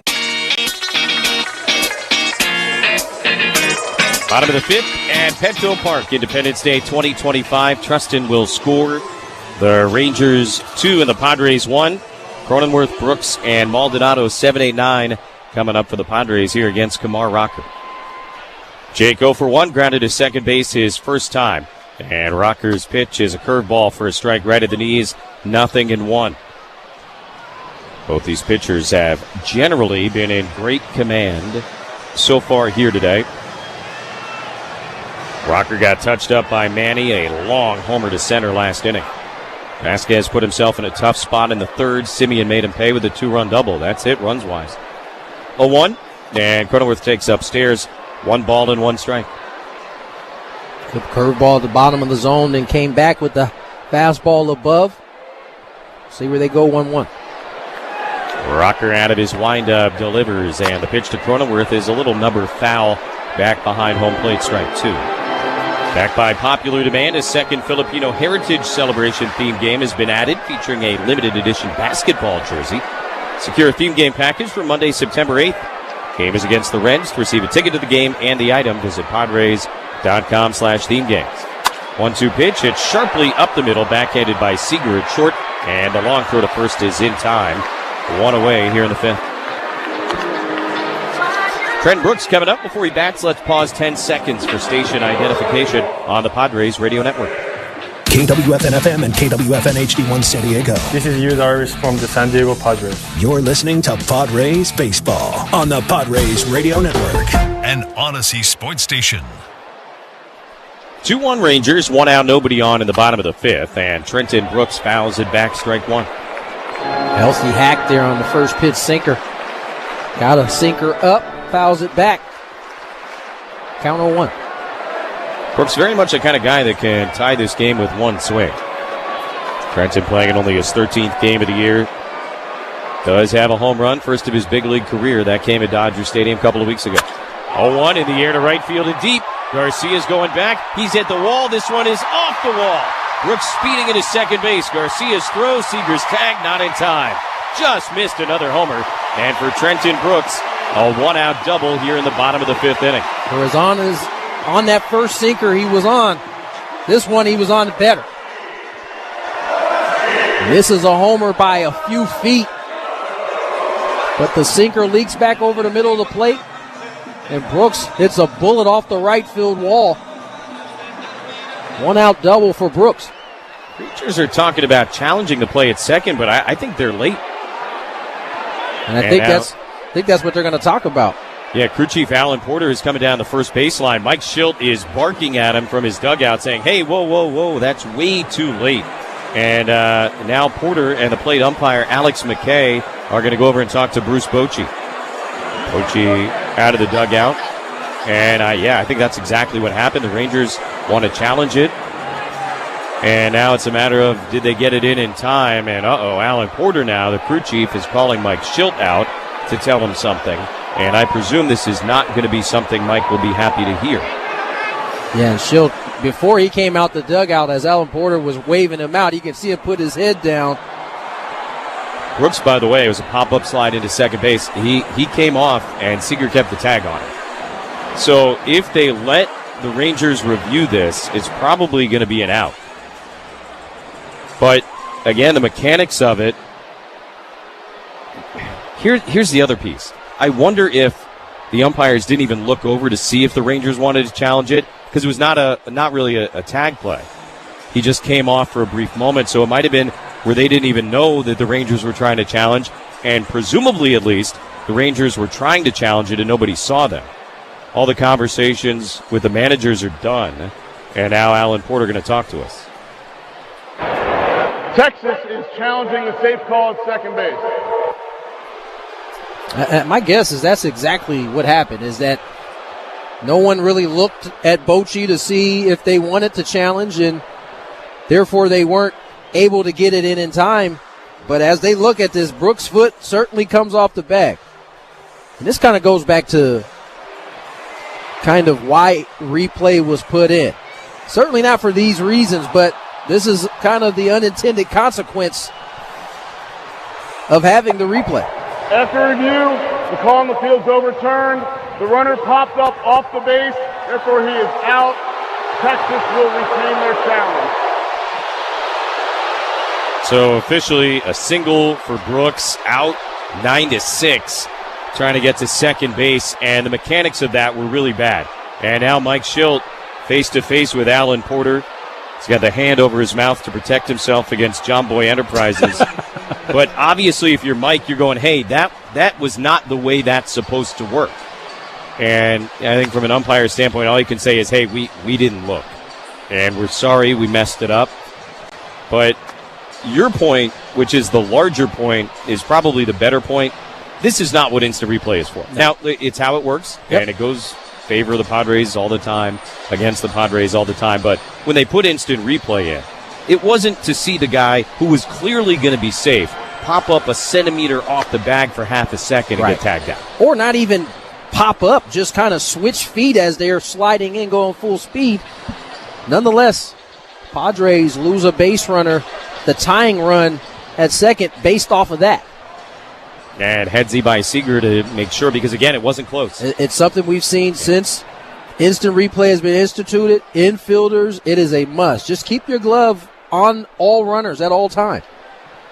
Now Maldonado swings and misses strike one. Had another ambush in mind.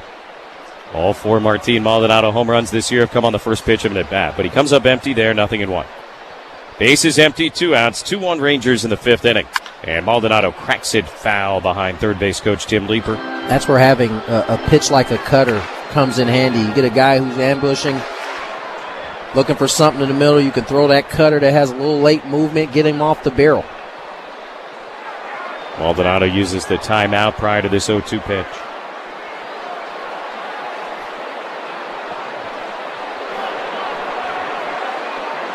Rocker ready now. He delivers. And Maldonado swings and misses strike 3. Tough inning for the Padres for a couple of different reasons. No runs, a hit, nobody left. And we'll go to the 6th. Texas ahead 2-1 on the Padres Radio Network.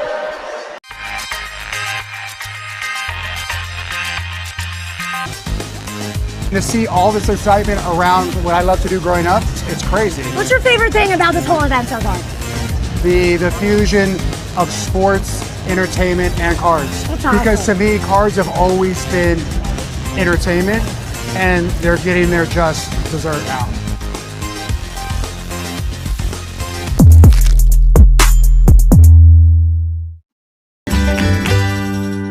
Award-winning brunch from Sammy's. It's so easy to get to. You don't have to drive into the East County. Just head down the 5 freeway to Chula Vista. Get off Bay Boulevard right there on San Diego Bay. It's our place. Make it your 7 Mile Casino just 7 minutes from downtown.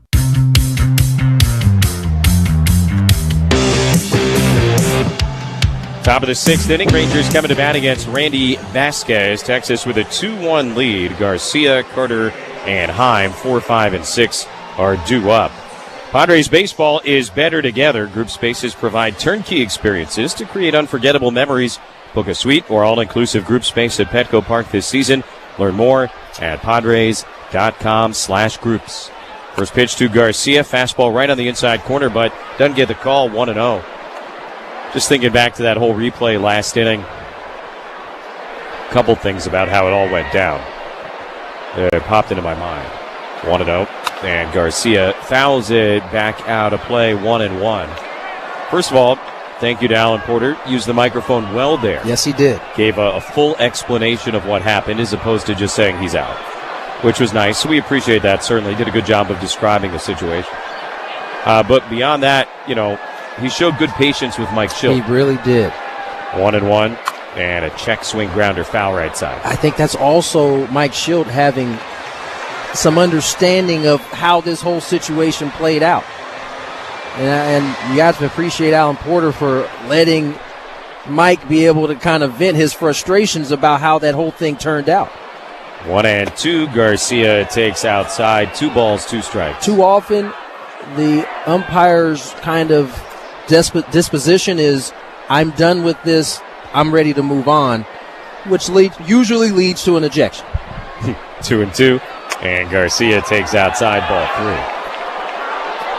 But yeah, they knew that they kind of fudged the mechanics of the moment.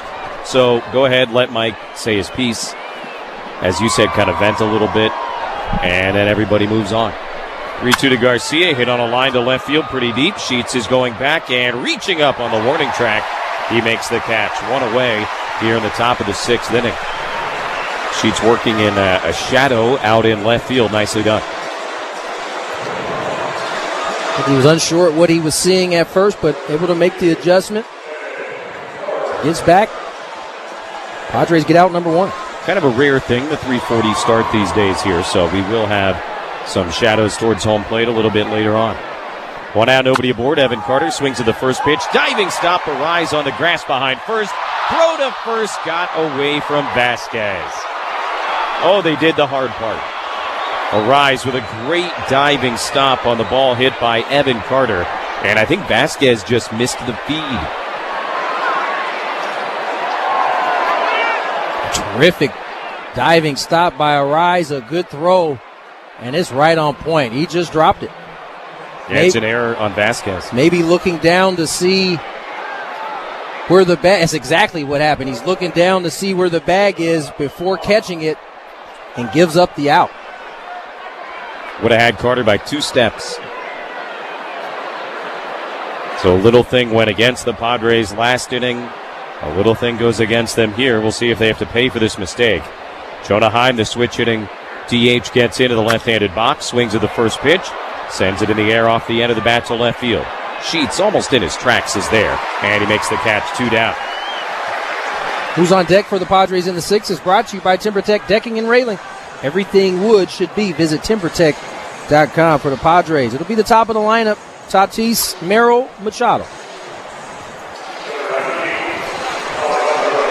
Carter at first base, 2 down. Rangers with a 2-1 lead, and the left fielder Alejandro Osuna gets into the left-handed batter's box. front toe all the way down against the ground, but the heel is up in that left-handed toss.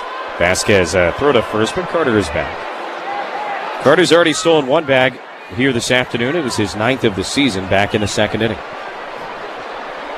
Got a huge jump that time. Rice holds him on. He takes his lead. Pitch is outside. 1-0 to Osuna.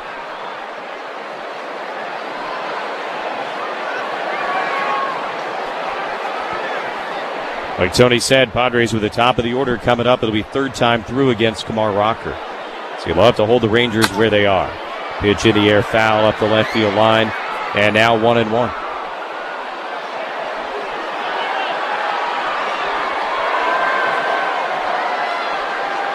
Texas 2 runs on 3 hits, no errors. The Padres a run on 3 hits and 1 error that was just committed by Vasquez.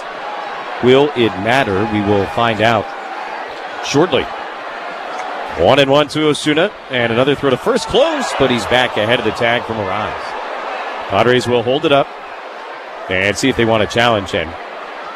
Multiple umpires this time, very much on top of it. There will be no challenge.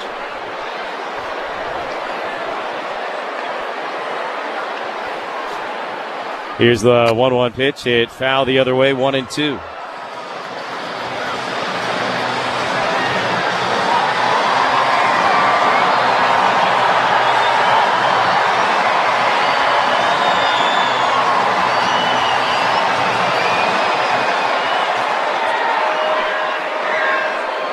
Huge lead at first for Carter.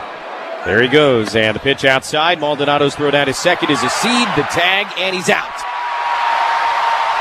Carter still second in the second, but here in the 6th, Martin Maldonado guns him down from behind the plate, and that'll end the inning. Waiting to see if the Rangers will challenge the play at second base. They will, so don't go anywhere. This is an umpire's nightmare. Another call being challenged here from the Rangers. Texas is challenging the out call at second base. Getting our first look at the replay. Great throw. Tried the swim move around Bogart's tag. I mean, the first view he looks out, but maybe not the best view. Nothing that could overturn anything there. Well, here's the deal. He comes off the bag, though, and the tag is still being applied. Yep. So regardless of what happened initially, it looks like Bogarts, as we saw, I believe it was Seager do for the Rangers, just keep the tag on. That's what the crowd just saw. As do the Padre infielders and outfielders, all of whom have come most of the way off the field. By the way, it's interesting. Carter trying to do that swim move, right, to avoid the tag. In doing so, he puts himself in such an uncomfortable position that he's got arms and legs kind of flailing all over the place. You're just no longer in control of your body when you do that sometimes. Well, again, it's when you slide that late and your momentum is taking you beyond the bag, it's going to be harder to do all the swim moves and things and stay on the bag. If he'd have started that slide a little bit earlier, he might have been able to swim move and do it in a way that doesn't take him off the bag. Now, remember, the call on the field is out. And so I don't know that we've seen anything so far that would say he stayed on the bag or that the evidence can overturn it. Yeah, I'm with you. This, to me, is a stands one. I don't know that I would say with full certainty that he's out, but the call on the field being out, there's nothing we've seen to overturn that. Right. And just based on what happened last inning with the replay, this could be one that if it goes against the Padres, you might see Mike Schilt come out and give an earful to these guys. It might not be as nice either and as cordial as the last one was. Yeah, and it would be almost certainly an ejection if he comes out. A lot going on here. He's kind of on his back reaching for the bag with his heel while Xander may or may not be tagging him out for a second time. But you nailed it. The call is out. And I just can't imagine they have a look good enough to overturn that. It has been a long review already. Vasquez throwing warm-up pitches. Vasquez, Maldonado, and the runner Carter are the only guys actually on the field right now.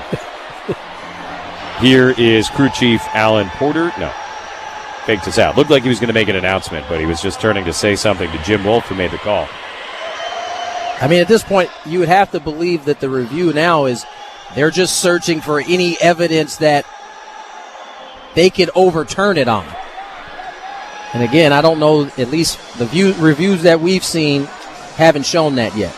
Now, they certainly get different looks in New York and can do a whole bunch of different things that we can't hear. Yeah, they can splice together the different angles. All right, here you go. After review, the call on the field is overturned. The runner is safe. Texas will retain their challenge. All we can say is I hope they had a better look than any of the ones we saw. That's all we can say. So Carter's second steal of the day. And instead of the inning being over, Rangers have a runner on second, 2 outs, and it's a 2-2 count on Osuna. Mike Schilt played it calm, by the way, at least from what we could see. But he was not in his usual spot on the stairs. 2-1 Rangers, runner on second, 2 outs in the 6th inning. 2-2 to Osuna. You strike him out, none of it matters. Vasquez ready. Here's the pitch. Osuna takes low, and now 3 balls, 2 strikes. Vasquez up over 90 pitches on the afternoon now. And again, he's just been about as good today as he has at any point this season. Randy is ready. 3-2 to Osuna. Left-handed hitter waits. Now the pitch. Hit on the ground. A broken bat right to Cronenworth at second. He's got it. And the throw to first is in time to end the inning. So neither the error nor the replay review end up hurting the Padres.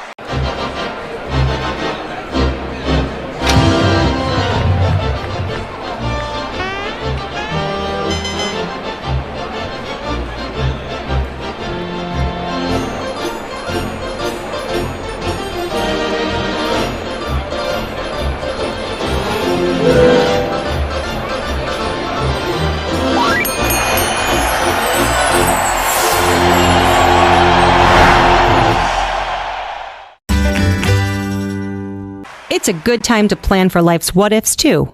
I'm Kathy with Manila Law Group, and as a mom, I understand how important it is to protect the life you've built. We help families create wills and trusts that fit their lives today and adapt as they grow. Your family deserves more than just memories. To get your estate plan started today, visit us at ManilaLawGroup.com. That's MINELLA. Bottom of the 6th inning, Trustin will score. The Rangers 2 and the Padres 1. The right guys coming up here against Kumar Rocker. Fernando leads off. Merrill Machado to follow. And first pitch in the dirt outside. 1 ball and no strikes to Tatis. 0 for 2 with a ground out and a strikeout. You often hear us talk about numbers third time through for a starting pitcher. And a lot of times the batting average goes way up against a guy. Here's the 1-0. And Tatis swings, just gets a piece, fouls it off at the plate to make the count 1 ball and 1 strike. And Rocker has only had kind of limited opportunities to face guys a third time through, but every time he's been given the opportunity, it's because he's pitched really well. So third time through this year, opponents hitting only 143 against Kumar Rocker. Pitch on the way, and Fernando takes a fastball on the inside corner of the knees, and now 1-2. I mean, what a luxury for a guy like Kumar and Leiter to be able to be in a staff with Eovaldi and DeGrom. 1-2 is hit in the air to right field. Pretty well struck. Garcia is back on the warning track. Reaches out, can't make the catch. Rolls away from him back towards the infield. Fernando speeding towards third, and he's there standing. Oh boy, all kinds of trouble in right for Adolis Garcia. Twisting and turning and then kind of lunging and reaching at the last moment. Could not squeeze it. And Fernando standing at third base, tying run 90 feet away to begin the inning. I mean, how different did that fly ball look compared to Evan Carter's? Turns over the wrong shoulder and just completely loses track of where the ball is. No doubt that ball should be caught, but it'll go down as a triple for Toddy. So the Padres get a break here, and it looks like a big one. Infield in against Jackson Merrill. Tying run 90 feet away. Rocker deals, and Jackson lifts up the hands, takes inside, 1 ball and no strikes. Rocker has thrown 5 wild pitches already this year, second most on the team. Tatis, as you know, does not require much of an invitation to try and come home. 1-0 the pitch. And Merrill swings and misses at a high fastball, 1-1, and you can just see the disgust. Yeah. This is the time, especially where not expanding only adds to the pressure for the pitcher. In this case, Rocker. 1-1 to Merrill. And Jackson swings and misses at a good cutter, strike 2. That was that one that has the downward break. Below the zone. Certainly a ball. All 4 infielders in for the Rangers. Tatis at third, nobody out. 1-2 to Jackson Merrill. The pitch is popped up. Seager couldn't find it. Now the left fielder Osuna comes charging in, and now the center fielder Carter will make the catch. Goodness. Because Seager was drawn in, I think he had a hard time finding where that was. If he's playing normal depth, probably a routine pop-up. But the center fielder Carter had to come charging all the way in to make the play, and that's the first down of the inning. 3 out of the 4. Actually, all 4 of those pitches not in the zone. And so Rangers able to get the weak fly ball for out number 1. Here comes the Lumber, brought to you by Dixie Line Lumber and Home Centers. Fix it, build it, enjoy it. And he has driven in the only run of the day for the Padres, a long homer in the 4th. Tatis at third, 1 out, the pitch. And Machado takes in the dirt, ball 1. Manny went 440 to straightaway center against Rocker in the 4th inning.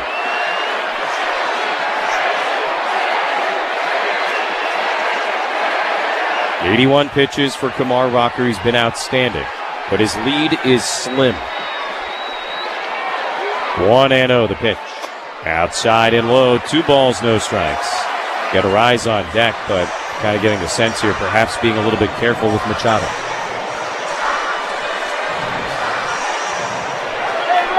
Smith and Seager in on the left side of the infield. Simeon and Berger on the right side of the infield. Tatis a small lead at third. 2-0 to Machado. Rocker ready, now the pitch. Manny takes and low again, ball 3. Cody Milner getting loose in the Ranger bullpen. This very well could be Rocker's last batter. Yeah, Milner a lefty. And a rise in Sheets, the next 2 guys.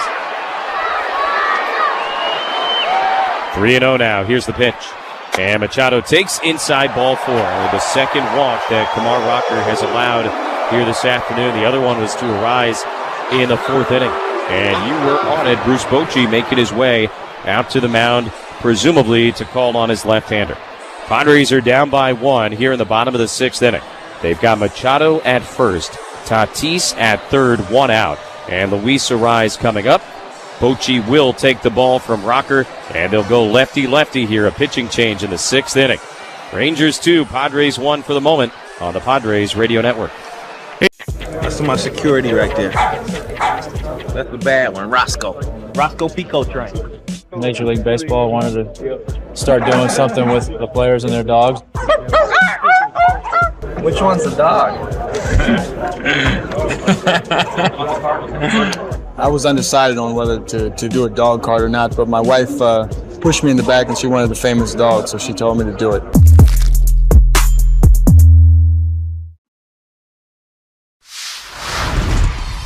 Do you guys make your own brisket here? Yes, we do. We are known by our brisket. Barbecue brisket sandwich. Quality is better than other places and it looks good. We're ready to eat.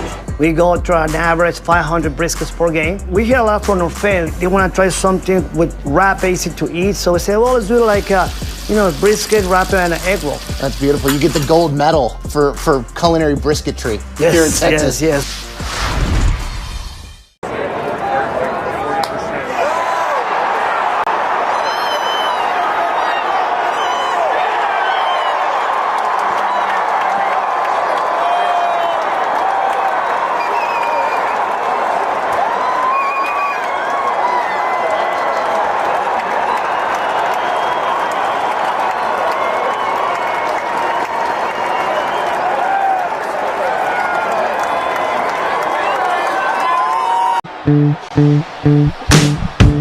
Left-hander Hobie Milner into the ball game for the Rangers. 40th appearance on the year, 1-2 with a 2.53 ERA. Pitching change brought to you by Valvoline Instant Oil Change. Valvoline is your 15-minute instant drive-through oil change. Visit SoCalOilChange.com for directions and discounts. That's SoCalOilChange.com. 2-1 Rangers. Padres with Machado at first, Tatis at third, one out. And Arise coming up 0 for 2 in his career against Milner, who is a real-deal ground ball machine. So obviously the Rangers will be looking to try and turn two. They stay in at the corners. They're up the middle a little bit further back. And ball one inside from the side-winding former Brewer. 1-0 on Arise. Wonder if Manny will be on the move at any point here. With Tatis' speed at third base, Rangers might not throw down. And he's got 8 steals, only been caught twice. Not running. At Arise, a statue take. And a fastball right down the middle, 1-1. He's hitting .304 with runners in scoring position so far this year. Tying run 90 feet away. Milner set the pitch. And Arise grounds it foul at first base, way out in front of that slow sweeper. Luis against the starter rocker had an infield single to lead off in the second inning, and he drew a walk in the fourth. So on base both times. Padres down by 1 here in the 6th inning. Best scoring opportunity of the day, the pitch. And Arise hits it on the ground the other way. Seaton can't get there. It's into left field, a base hit. Fernando will score to tie the game, and Milner got his grounder, but Luis Arise put it where no one could get it, and it's 2-2. It's a ball in the zone that he can handle. And on a 1-2 count, shoots it through the 5-5 hole. And this game's tied at 2. Just a beautiful piece of hitting. It's a fastball running away, stays on it perfectly. Ground ball single for Luis Arise. Work of art really is. So the Pods have come back from this 2-0 deficit to tie it at 2. And obviously looking for more here against Milner and the Ranger bullpen. Real quick, just going back to Merrill's at bat and then the difference in Machado and Arise attacking the ball in the zone. Here is Sheets, and he takes a first pitch fastball for a strike. Right at the knees, 0-1. Arise at first, Machado at second, 1 out.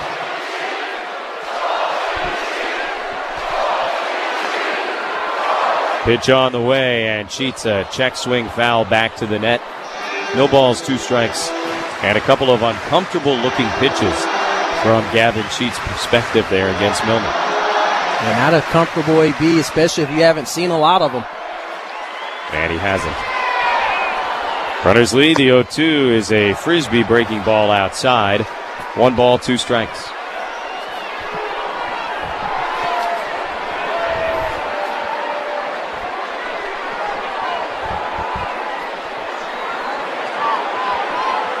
Pitch on the way. Sheets swings, pops it up. Foul ground third base. Smith over towards the side wall, running out of room. And it comes down to the first row on the other side of the netting. So Sheets will get at least 1 more pitch here.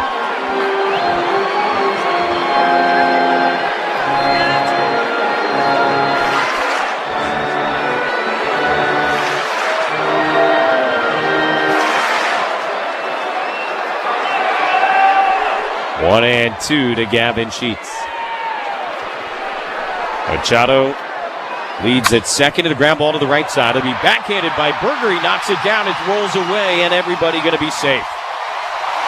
Jake Berger off the line at first base, just kind of swatted it straight down. And Sheets reaches to load the bases. Yeah, not ideal. Not looking to knock it down, but that's what Berger does. Everybody's safe. Bases are loaded now for Xander Bogaerts. They give him a base hit, but for the second time this inning, Padres big-time beneficiary of some bad defense. That's a good hit right there. Yeah, take it. You're not giving it back until they take it away, of course. Inning began with a triple by Tatis that Garcia should have caught. It continues now with a hit for Sheets that Berger should have had. And the Padres bases loaded, 1 out for Xander Bogaerts. Mike Maddox, the pitching coach, is out there talking to Milner. Visit to the mound brought to you by the Window Depot.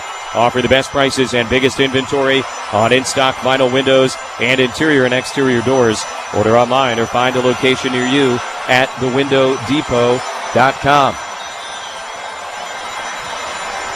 So Bogaerts to face Milner with the bases loaded. Xander in his career, 1 out of 3 against this guy with a base hit. Padres have not hit a grand slam in 2025. First pitch on the way, and Xander takes the breaking ball. Strike right down the middle, 0-1.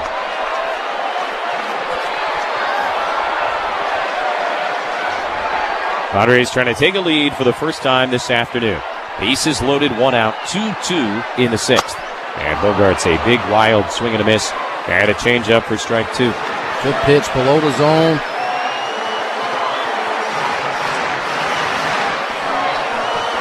Count now 0-2.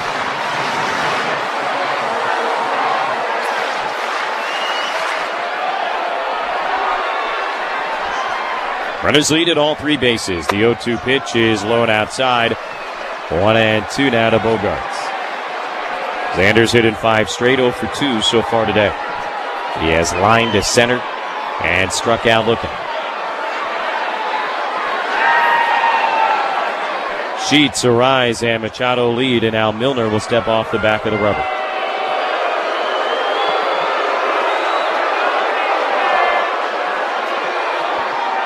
Milner signed with the Rangers back in December after all those years in Milwaukee. Now the 1-2. And Bogaerts swings and misses, strike 3. Filthy changeup. Second out here in the bottom of the 6th inning. Bases are still loaded in a 2-2 game. There is only one Padre on this roster who has ever homered against Hobie Milner. And it is the guy coming to bat now, Jake Cronenworth. He's 2 for 4 against Milner in his career. Left on left here. Bases loaded for Jake Cronenworth. First pitch coming, and Jake flinches, takes the sweeper outside, ball 1.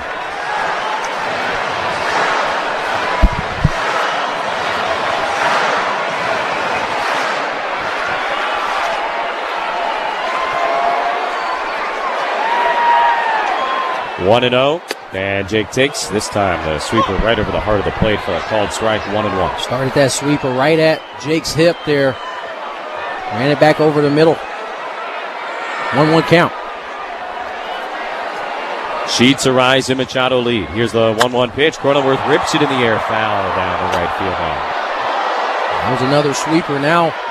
Jake's gotten 3 good looks at that pitch. That time, a little bit more prepared, lines it foul. Count moves to 1-2.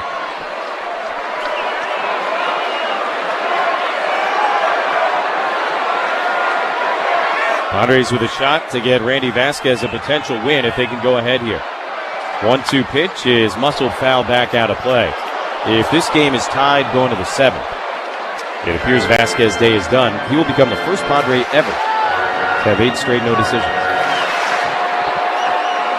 It's the little things in life. 2-2 game. Bases loaded, 2 outs. 1-2. Here's the pitch. And Cronenworth takes at the bottom of the zone. Strike 3 called. Filthy, filthy stuff from Milner. And back-to-back case to get out of the inning without any further damage. Padres get a run on 3 hits. And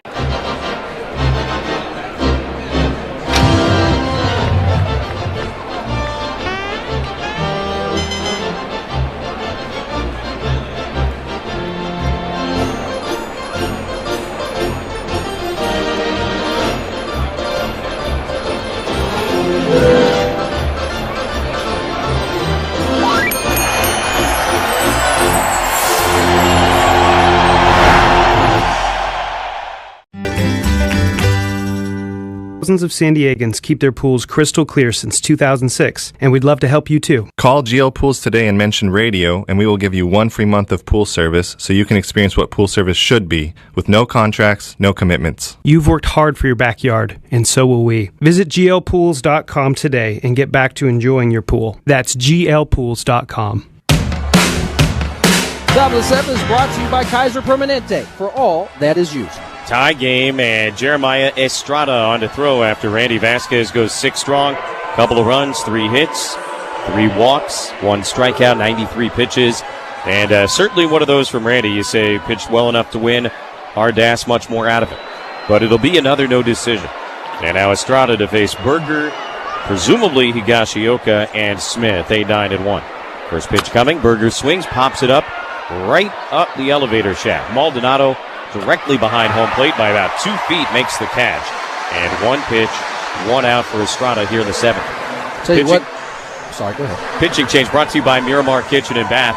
When it's time to upgrade your kitchen or bath, think of San Diego's top kitchen and bath remodelers for more than 30 years. Visit MiramarKitchenandBath.com to book your free consultation today. It's a nice bounce-back start for Vasquez after a really tough one in Cincinnati. That he actually battled in that one to get as deep as he did, but only 4 1/3. Here, a much cleaner day. He had the one kind of wonky inning, but outside of that, he was good. It is Higashioka with 1 out and nobody on. Shadow starting to creep its way out towards the plate, and a fastball strike.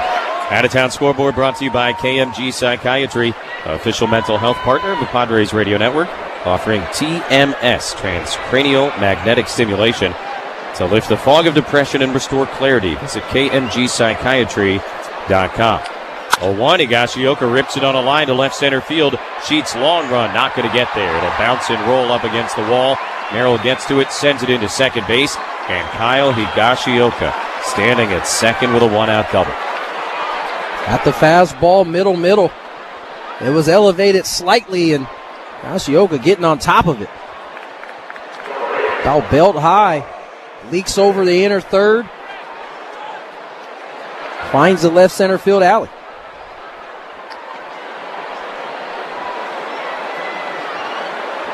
Ruben Niebla going to come out to chat, get you some of these scores from around the league. Angels and Blue Jays, nothing doing in the 6th. Tigers 2-1 over Cleveland in the 5th.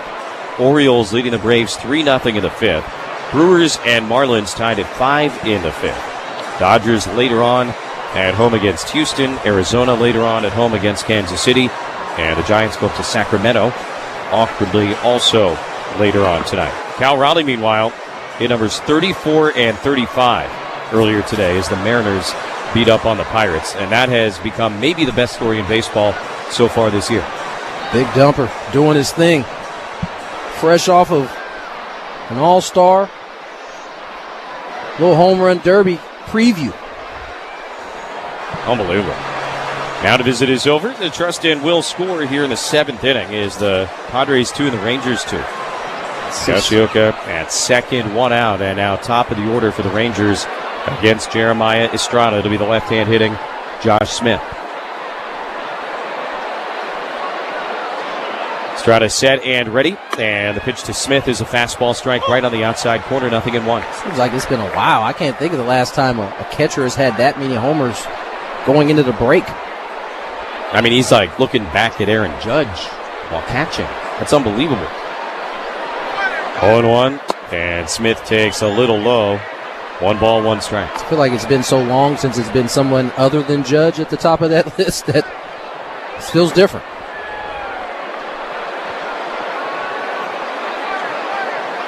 Higashioka leads at second, a ball and a strike to Smith. And Estrada's pitch is muscled in the air to center. Merrill comes into the sunlight to reach up and make the catch out number 2. Check out exciting summer concerts happening in Gallagher Square at Petco Park, including Teddy Swims, Kevin Carl, Counting Crows, and more. Explore all upcoming shows by visiting Padres.com/concerts. 2-2 as they walk Seager intentionally and understandably. It'll be Simeon, who has driven in the only 2 Ranger runs of the day. Obviously still a dangerous hitter, but probably a better matchup for Estrada than Corey Seager.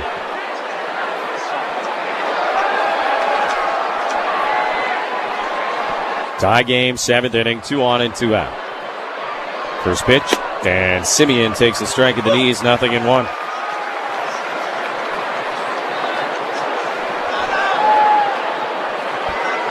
Simeon facing Estrada for the first time in his career. 2-run double back in the 3rd inning. 0-1. Estrada ready to pitch. And Simeon pops it up, foul ground, first base. That'll come well into the seats and into the first row of the terrace, just to our right. Down now 0-2.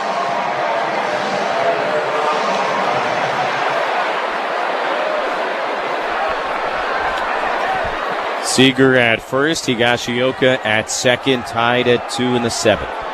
0-2 pitch. Simeon swings and misses. Strike 3. Got him with a splitter, and that'll end the top of the 7th inning as Estrada works around the one-out double by Kyle Higashioka to leave a couple of guys on base. An absolutely spectacular Independence Day here in San Diego, and we've had a heck of a baseball game to boot. This thing is 2-2 as we have reached the middle of the 7th inning. And, of course, on this 4th of July, we are more than happy to bring you the singing of God Bless America, standing just by the third base coach's box in foul territory here at Petco. San Diego Coast Guard Petty Officer First Class Mike Gallagher. Let's listen in. God bless America, land that I love. Stand beside her and guide her through the night with the light from above. From the mountains to the prairies to the oceans white with foam. God bless America, my home, sweet home. God bless America, my home, sweet home.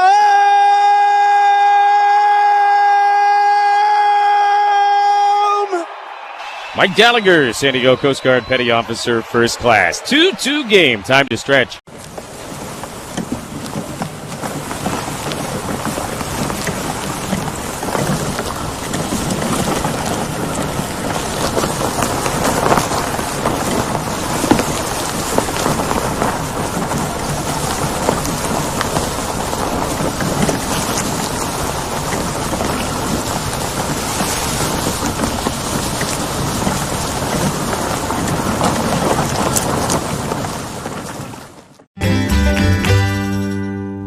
And join us for an unforgettable night of music and rhythm. Plus, stick around for exclusive drawings for a summer getaway after the show. Paula Casino, just 10 minutes east of I-15 and Highway 76.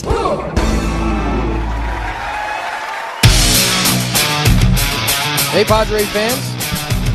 Just like you, my pets are family. That's why I trust Petco for the food they love and the services they need to stay happy and healthy, all at great prices. Petco, official pet partner of the San Diego Padres. Top of the 8th inning, 2-2 game against this Rangers Independence Day baseball from Petco Park. And a good one. Jason Adam on to throw after Estrada worked a scoreless 7th inning. Jeremiah gave up a hit, issued an intentional walk, and got a strikeout to end the inning. All that, he only threw 9 pitches. Adam to face Garcia, Carter, and Heim. 4, 5, and 6 in the Texas batting order. Trying to begin this 10-game homestand into the All-Star break on a high note. And the first pitch to Garcia, a little bit in on the hands, ball 1.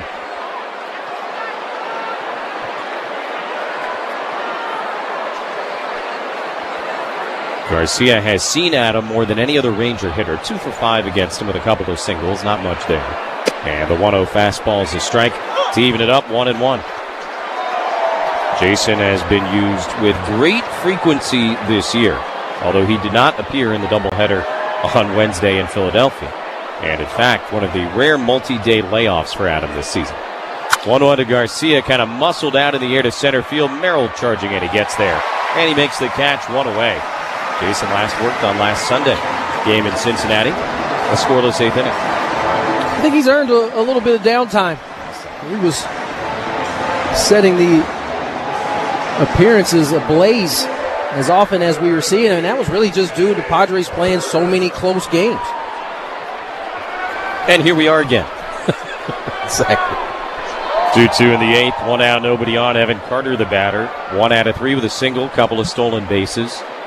He has generally been a thorn today. Yeah. And he takes a first pitch that looked like a strike, but called the ball 1-0.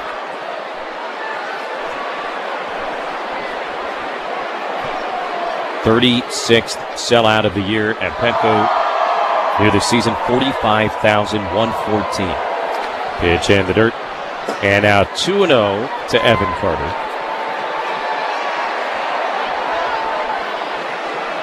I do love the 3:40 start, particularly on a holiday.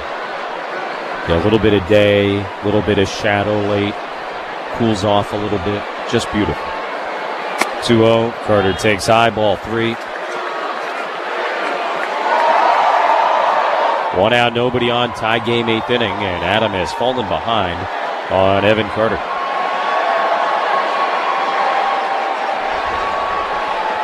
Pitch coming, and he takes high, ball 4. So a 4-pitch walk with 1 out here in the top of the 8th inning. And maybe the best base stealer that the Rangers have is aboard for Jonah Heim. 2 for 2 on the day. Bag in the second, a bag in the 6th.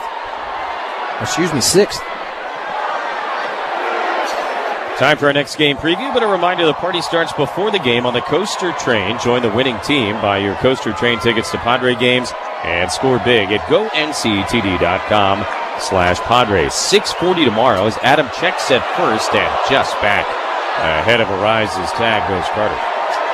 So yeah, 6:40 tomorrow night. Stephen Kolek on the mound against Jack Leiter. And the Padres might be challenging that pickoff.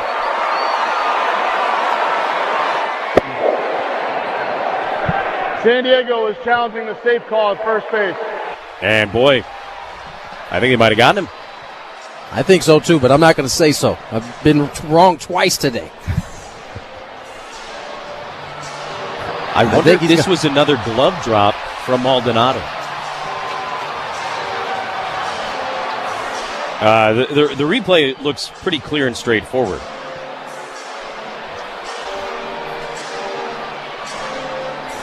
Third replay review here today. Previous 2 successful.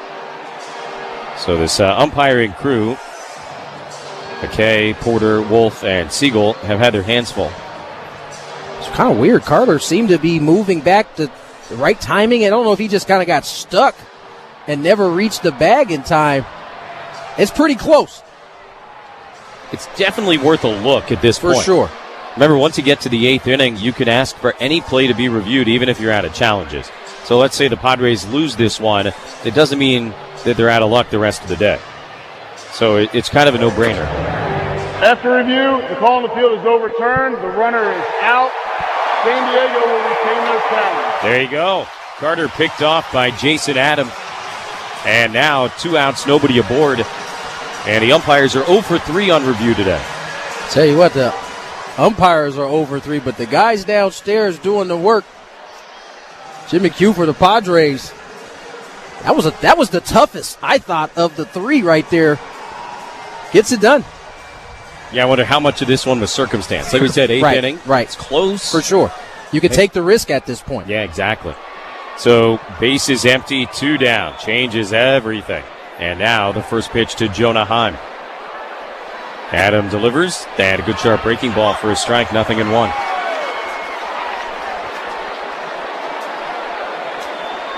Two-two game in the 8th. Padres have Merrill, Machado, and Arise coming up in the bottom of the inning. The 0-1. Heim swings, knocks it foul on the ground behind home plate. 0-2 from Jason Adam.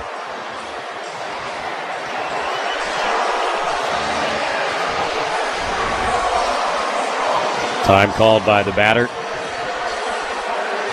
Heim doing the designated hitting today. Does a lot of catching for them as well. Jock Peterson, their usual DH, been on the IL for a while, broken hand. 0-2, swung on and missed. Got him to chase that changeup, fading away. And a scoreless top of the 8th inning turned in by Jason Adam. Padres will come to bat, trying to go ahead for the first time this afternoon. 2-2 to the bottom of the 8th on the Padres Radio Network. It's summer at Sequan. Swim up and grab your favorite summer drink.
Everyone. Save on USDA Choice Bone-In Ribeye Steaks. They're just $9.99 a pound in the value pack with your card. Ralph's, fresh for everyone.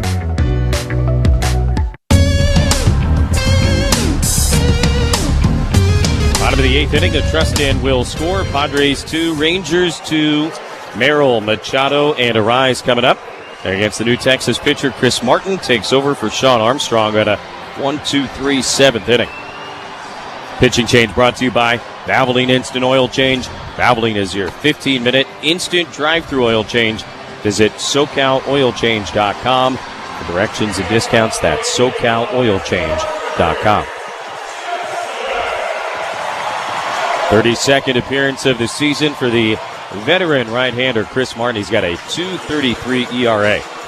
39-year-old who grew up in Arlington, where the Rangers play their games. Long ago, Rocky, Yankee, Brave, Cub, Dodger, Red Sox. Second time as a Ranger. And first pitch swing and a miss by Jackson Merrill, 0-1.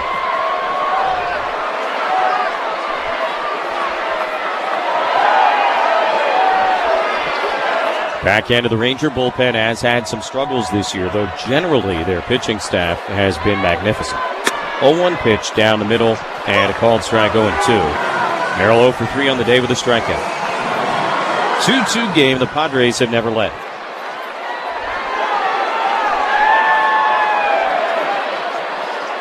Martin is ready on the pitch. Merrill swings and misses at a high fastball. That is strike 3. And 1 out in the bottom of the 8th as we pause 10 seconds for station identification on the Padres Radio Network. KWFN and KWFN HD1 San Diego. Hi, this is Michael King. The Padres play here on San Diego's #1 station, 97.3 The Fan. An Odyssey Sports Station. With Tony Gwynn Jr. and our producer-engineer Dave Marcus, I'm Jesse Agler. Tied at 2 in the 8th. 1 out, nobody on for Manny. He's already homered once today. First pitch is laced into right center and a base hit. Simeon reached for it, had no chance. Center fielder Carter gets to it, quickly sends it in.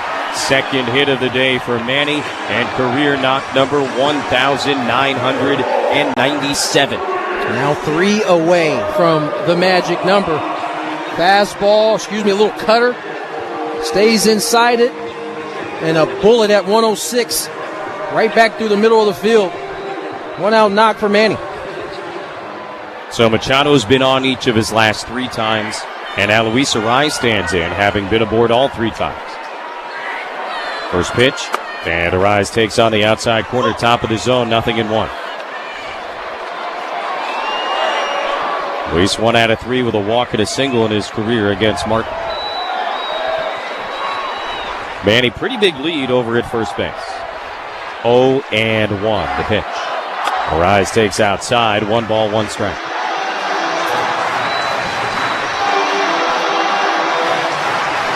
Sellout crowd making noise on this Independence Day. Tied at 2 in the bottom of the 8th inning. Machado at first, 1 out. 1-1 the pitch. And Arise spins away from an inside splitter. 2 balls and a strike.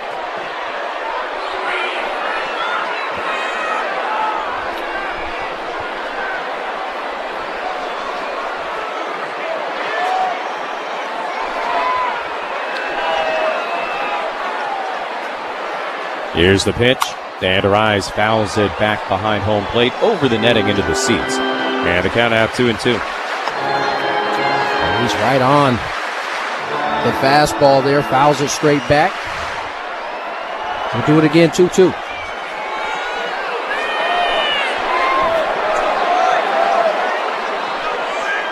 Manny leading at first. Held on by Berger. 2-2 to Arise. Here's the pitch. And a ground ball up the middle, right to Seager behind second. He's got it. Little flip to Simeon. 1 on to first, not in time. Boy, they did not turn that with any sense of urgency whatsoever. And they force Machado, who is walking off very gingerly, but the inning will continue with Arise at first base. Gavin Sheets coming up. Yeah, I'm not sure why Seager just didn't take it himself. Maybe because he fumbled it a little bit as he went to grab it out of his glove, but him not taking it himself ends up costing the Rangers the double play. There is a part of me that thinks perhaps Seager didn't realize there was only 1 out, that he thought it was the end of the inning. That would make sense based on what we just saw. The other thing, again, to be aware of is Machado walked off very gingerly. I don't know what happened with him sliding in, but he was favoring something as he headed back to the dugout. Either way, Rise at first, 2 outs. And Gavin Sheets the batter. Martin is ready. And the first pitch runs inside, 1-0.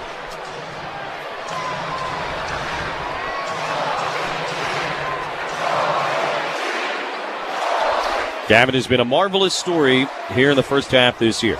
He has had a couple of big signature moments, including that pinch hit home run on opening day against the Braves. Batting here in a tie game in the 8th. Pitch is a little bit up and in, 2-0. Martin trying to run that cutter in off the plate. And Sheets has done a nice job. He's laid off the first 2. He's put himself in an aggressive count here, 2-0. Robert Suarez warming. He'll throw the 9th whether the Padres go ahead or not. Here's the 2-0. Take it low, ball 3. Xander Bogaerts is on deck. Robert Suarez getting loose in the Padre pen. Would certainly love to come into this game with a Padre lead. 3-0 to Sheets with a Rise at first. He takes off. Gavin takes a strike. The throw is way high into center field, although Arise didn't realize it initially. Either way, Luis Arise with a stolen base, his 4th of the year, and now the potential go-ahead run is in scoring position. Luis with a great jump, gets the bag. If he has his head looking in the outfield, he gets up and goes to third. Instead, he's looking towards the catcher, and he doesn't ever see the ball go to the outfield. 3-1 to Sheets. Padres are 2 for 5 with runners in scoring position so far today. That is certainly something of an improvement, although not a lot of opportunity. Coming into today, Pods have been 7 for their last 60 with runners in scoring position. Looking for a third hit with a man at second base here today. 3-1 to Sheets. Here's the pitch from Martin, and it's inside, ball 4. He was working very, very carefully to Gavin Sheets. And now 2 on and 2 out for Xander Bogaerts. Really nothing to offer Sheets in that AB. Even the sinker was a well-placed pitch at the bottom of the zone. Sheets draws the walk, moves the line for Xander Bogaerts.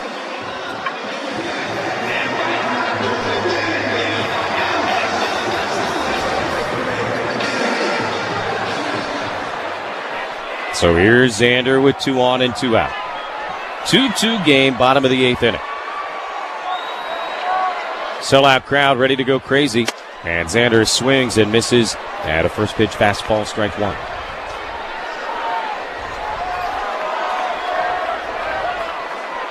Bottom of the order for the Rangers, due up in the top of the 9th inning. Suarez is ready in the bullpen. The only question will be whether the Padres are ahead or tied. 0-1 to Bogarts. Martin ready. Here's the pitch.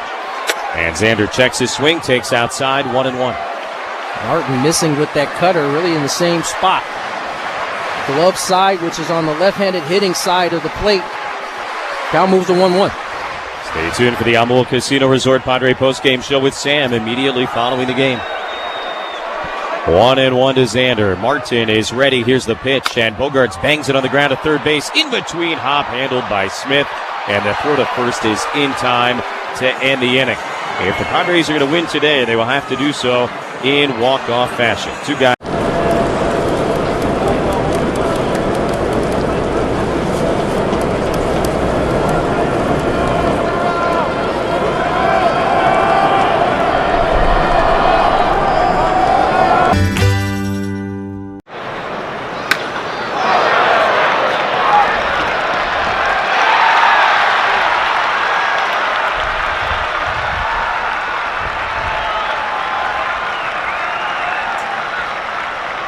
Amazing scent of palm trees. Add pure notes of fresh coconut and layer on 24/7 odor and sweat protection.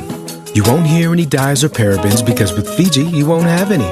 So while your regular antiperspirant sounds like this, Old Spice Fiji sounds like this. Sounds like it smells amazing. Top of the ninth, tied at 2. Padres and Rangers, Independence Day 2025. Osuna, Berger, Higashioka, 79. Coming up against the Padre closer, Robert Suarez.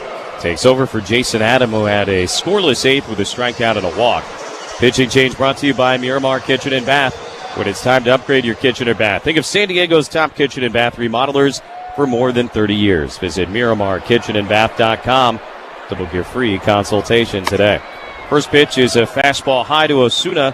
1 ball and no strikes. Well, first thing we told you at the beginning of the day today was that both of these offenses had really been pretty quiet this year. Much more quiet than either would have anticipated. Swing and a miss. 1-1. And now here we are in the 9th inning of Game 1 of the series. And it has looked pretty much as you might have expected then. Some really good pitching and not a lot happening offensively. Padres have been able to out-hit the Rangers 7-4. Pitch inside, 2-1. But the run total, exactly the same, 2 apiece. Someone is going to have to get at least one more.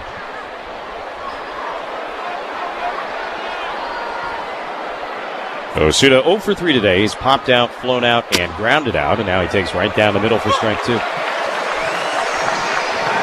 How about Estrada and Adam? First of all, Randy Vasquez, 6 really, really good innings. Estrada threw 9 pitches to work a scoreless 7. Adam, 10 pitches to throw a scoreless 8. And that's with a walk in there. He's still pretty efficient. 2-2 to Osuna. Suarez delivers. And a check swing on a pitch up. They appeal. Didn't go.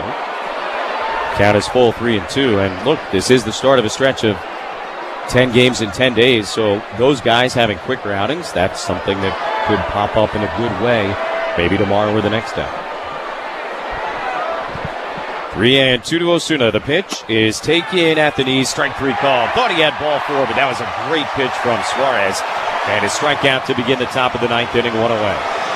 Osuna hit the eject button a little bit too quick with the bat. Instead, he has to pick it up on his way to the dugout for out number 1. It's kind of an aspirational gesture. It was. I think he knew deep down it's probably at the bottom of the zone. Just sort of sell out, see how it goes. Here's Jake Berger, 1 out, nobody on. 0 for 3 on the day, and he takes right down the middle at 98. Tony mentioned Padres out hitting the Rangers, couple of runs, 7 hits and an error. Texas, couple of runs, 4 hits, no error. 0-1. And Berger with a big swing and a miss, strike 2. And while the Rangers have not been charged with an error, the Padre run in the 6th inning that tied the game was the result really of 2 different defensive misplays. So you take it. 0-2 to Berger. Here's the pitch from Suarez, swung on and sent in the air, foul out of play right side. Yeah, Garcia messed up the play in right or didn't come up with the catch in right. And then Berger kind of knocking his down at first base.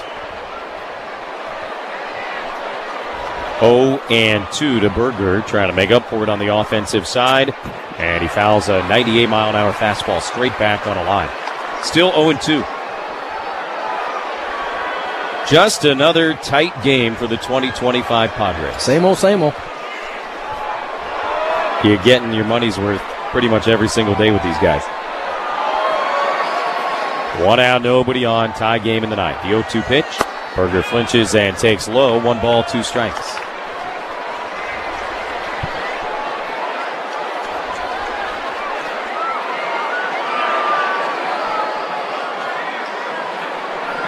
One and 2 to Berger. 1 out, nobody on. Suarez pitch, kind of muscled on a line into shallow center. That'll get down in a base hit. 1 out single for Jake Berger.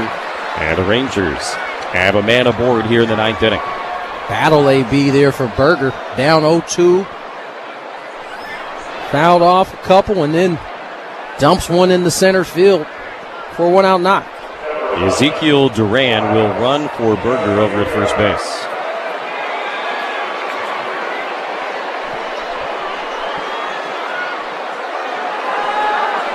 So a speed upgrade for Texas. It's now a matter of how aggressive they want to get with that. Duran 3 for 3 stealing bases this season. First pitch to Higashioka outside, 1-0.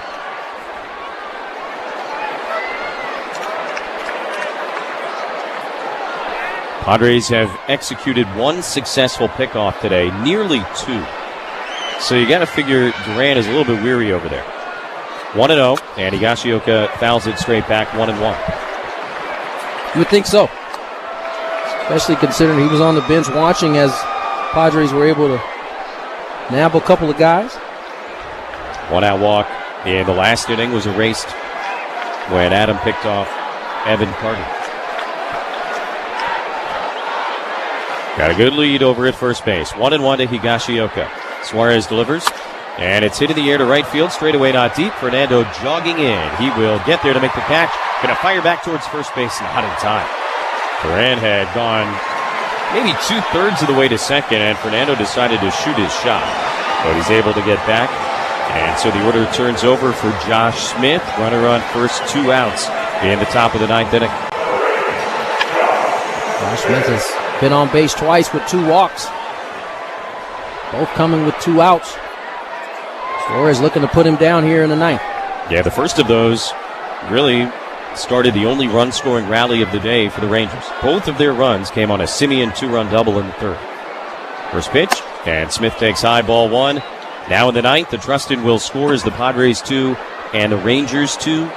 Padres will have Cronenworth, Brooks, and Maldonado scheduled to bat in the bottom of the inning. The full bench is available. Nobody's come off yet, so you could see a pinch hitter. 1-0. Smith takes a fastball that is called a ball but was a strike. And out 2-0. Good pitch there by Suarez. And doesn't get the call.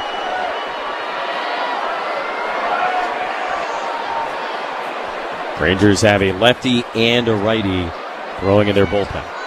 2-0. Smith fouls it back, strike 1.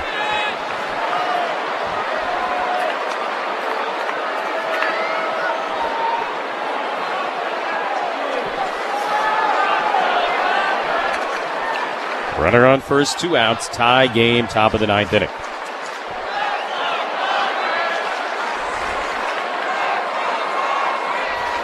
Pitch is lined back to the netting again, and from 2-0 to 2-2 on Josh Smith.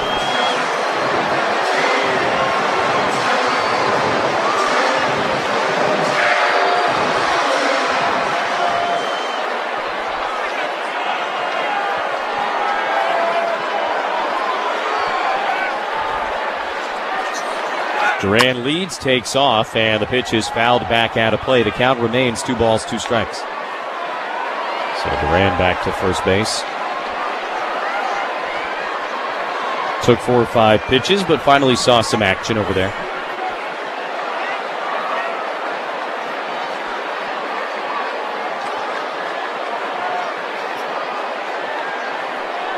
Two and 2 to Josh Smith. Duran runs again. The pitch is high. The throw from Maldonado is off target, skips into center field. And Duran, like Arise last inning, didn't necessarily realize it quickly enough. And he stays at second base. Third steal of the day for the Rangers. And now the potential go-ahead run is in scoring position with 2 outs. Rangers certainly using their legs here. It's another bag for a Ranger, this time Duran. The throw is picked up. They got a shot to throw him out there. Yeah, Bogart's kind of awkwardly slid forward on his knees and unable to reach the throw. So 3-2 to Smith. The pitch is muscled in the air, foul left side and into the seats. Corey Seager waits on deck.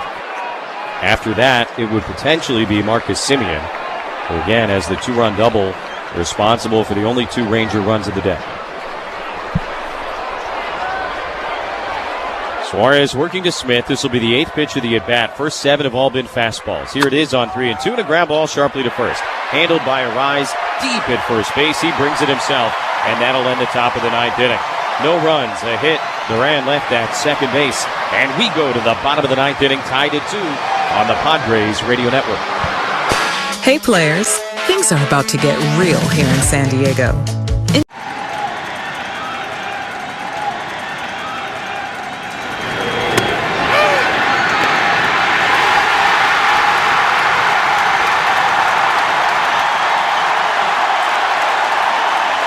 So these is MLB Network Talent Stars. Okay. The stars of MLB Network. Can I trade a pack of these for a signed Lauren Shahadi How card? about we do a little bit of both? Money, a little trade. Will you open it up and see if you like it? They're really nice. If I sign it, does that equal the Lauren Shahadi 20? All right. Do we have a good trade? We have a good trade. Thank you so much. That was fun. Nice doing business with you.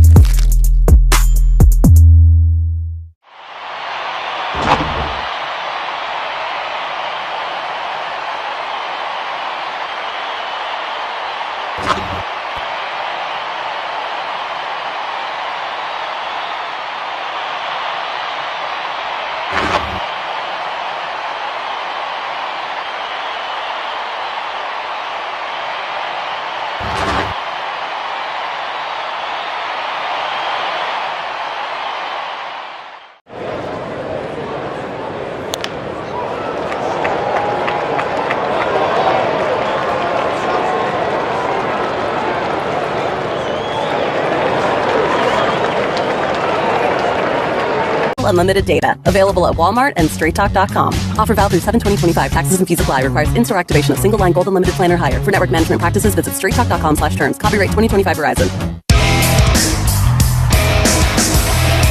Bottom of the 9th inning, Padres going to try and walk this thing off, tied 2-2. And Jacob Webb is on to throw for the Rangers, taking over for Chris Martin. Pitching change brought to you by Sid's Carpet Barn. Sid's Carpet Barn stands alone as San Diego's floor covering leader. From a huge selection of premium high-end choices to quality budget-friendly options, Sid's has you covered.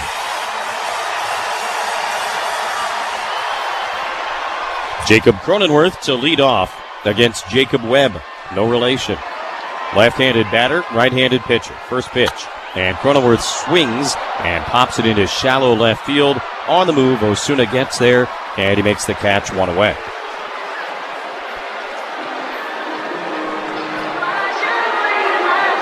So 1 pitch, 1 out for Webb. Trenton Brooks coming up, 1 out of 3 with that single in which he was thrown out at second base when his foot just barely came off the bat.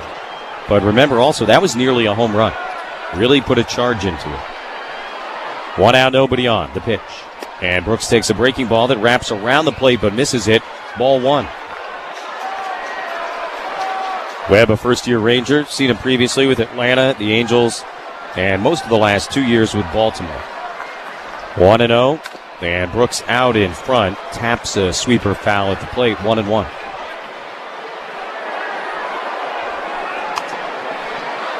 Padres just trying to get someone on the base path. Or, of course, the big swing. This is a guy that's capable of that. 1-1. Brooks swings and pops it up behind third base. Smith over into foul territory, over the shoulder, reaches back, can't make the catch, it came back fair, throw to second base, hits Brook in the helmet, and rolls away. Didn't get the double earlier, does this time. And the Padres have the winning run at second base on a bloop that kind of curled around the foul line and dropped into fair territory out of the reach of the third baseman, Josh Smith. Tyler Wade will come in the pinch run, but Smith really did a great job getting to it, but unfortunately was unable to collect the catch. Padres, more importantly, Brooks gets his double back, and the Padres get the game running.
Slider up there, which is all Seeger has seen from Mortejon in this at-bat. That one he left up, though. Shadows no longer an issue around home plate. Only the right field corner really still in the sun. Runner on second, nobody out. Tied it 2 in the 10th, and a swing and a miss. Just blew a fastball right past him. Kind of looked like Seeger was expecting the slider, recognized the fastball, and by that point, it was too late. Don't see why he wouldn't. 4 straight sliders. Mortejon doing his best impression of Yu Darvish there. Slider, slider, slider, slider. Fastball at 99 for the punching. That's as late of a swing as you might ever see Corey Seager take. So Smith at second, 1 out. Here is Simeon, who again is driven.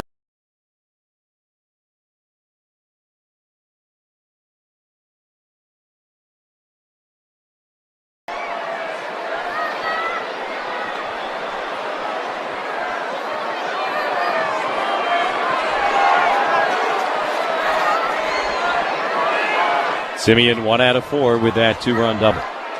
1-0, Mortejon delivers. And a little bit up. 2 balls and no strikes. That changeup did not cooperate for Mortejon.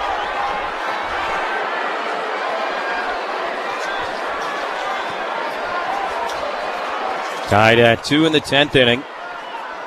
Smith at second, 1 out. 2-0 to Simeon. The pitch is high again, 3-0. Adolis Garcia waiting on deck.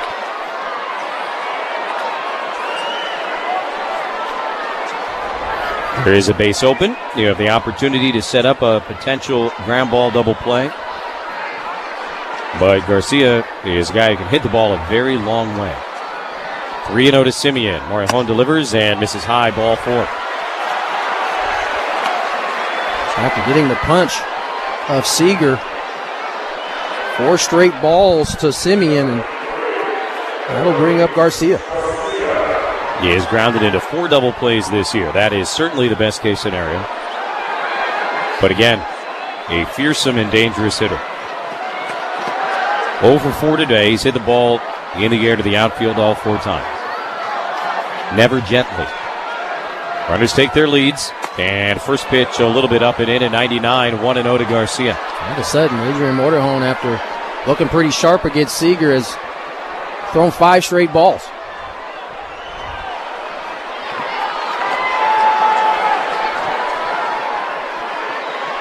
One ball and no strikes. Here's the pitch, and Garcia out in front of a slider, cues it up the first baseline. It'll kick foul. Arise had the right idea. He was racing there to try and get it before maybe it would go over the line, but no chance to do so. And the count is 1-1.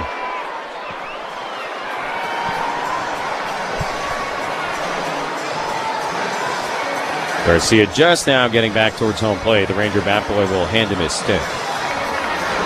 Tied at 2 in the 10th inning. Simeon at first and Smith at second. Good speed aboard for the Rangers.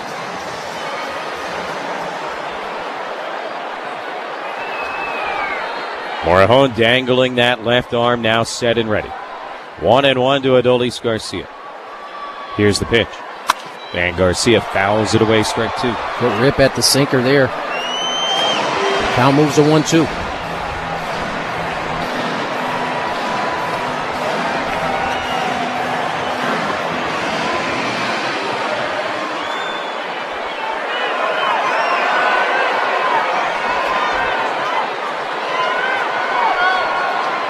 Now Garcia will use his timeout. Evan Carter is on deck, a left-handed batter, but Sam Haggerty, a switch hitter, is looking like a likely pinch hitter. Mortejon looking for a ground ball. 1-2 to Adolis Garcia. Here's the pitch on the way, and Garcia takes up at 100 miles an hour, 2-2. He bailed out as if it were up and in, but the pitch was over the plate. I mean, you were all over it. Ever since the strikeout to Seager, Mortejon's command has not been quite as sharp. 2-2 now to Garcia. Here's the pitch from Mortejon, swung on and ripped in the air to right field. Fernando kind of measuring it up. He's there and he makes the catch. Fires back towards the infield. No chance to advance with Smith. And 2 away is a very dangerous hitter. He is taken care of for the 5th time today. Haggerty will hit for Carter, and obviously bat right-handed.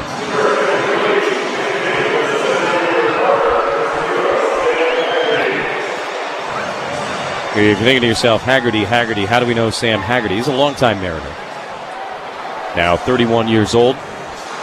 And before he bats, Ruben Niebla going to go out and go over the scouting report with Adrian Morejon.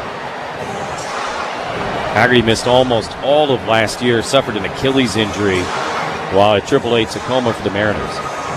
And ended up with very limited action a season ago. Home. Just needing to get this out. In order to get out of this inning, keep the game tied at 2. In the bottom of the 10th, Merrill will be the automatic runner with Machado, Arise, and Sheets coming up. So to state the very obvious, if Morejon is able to get us to the bottom of the 10th inning still tied, you certainly like the Padres' opportunity. But first things first, Simeon at first, Smith at second, and Haggerty pinch hitting 252, 2 homers, and 11 runs batted in. From the right side, and now Morejon is set and ready. First pitch on the way, and Haggerty takes in the dirt, blocked by Diaz. Nicely done, and it's 1-0.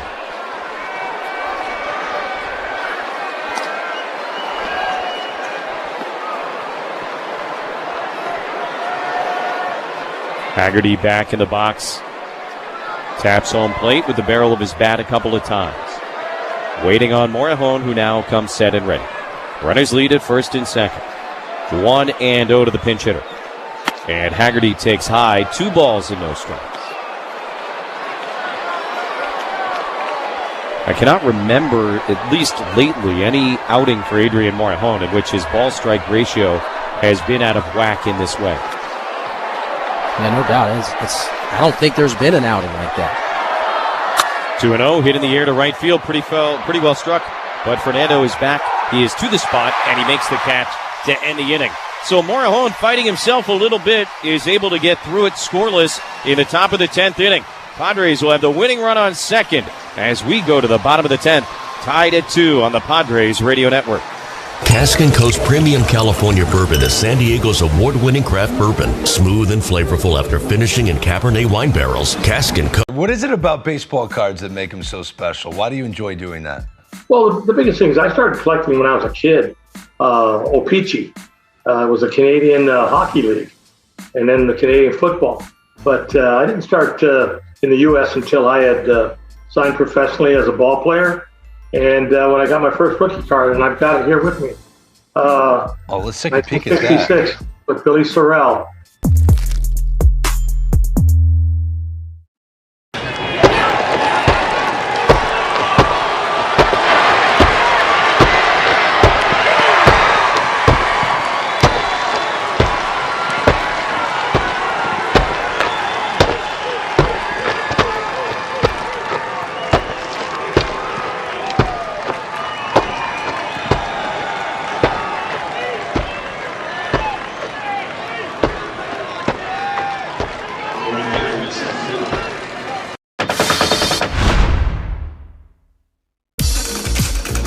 From about 1905 to 1925 or so, teams actually issued cardigans as part of their team uniform. In that era, knitwear was actually having a heyday in sports. Think of ski sweaters or Argyle sweater vests on the Gulf Green. And baseball decided to jump on the bandwagon and create cardigans.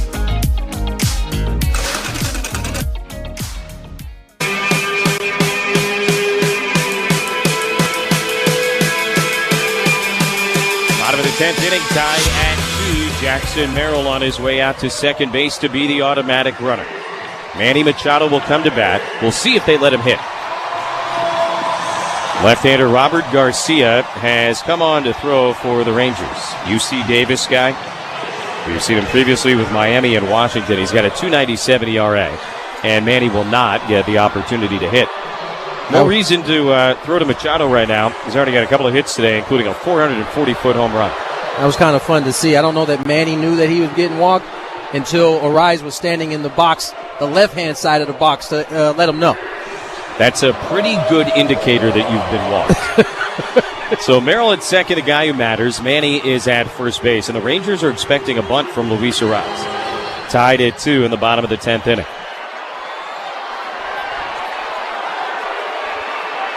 Smith and Berger are pinched in at the corners. Lefty to lefty. First pitch is up and in, ball 1, and Arraez did not show bunt.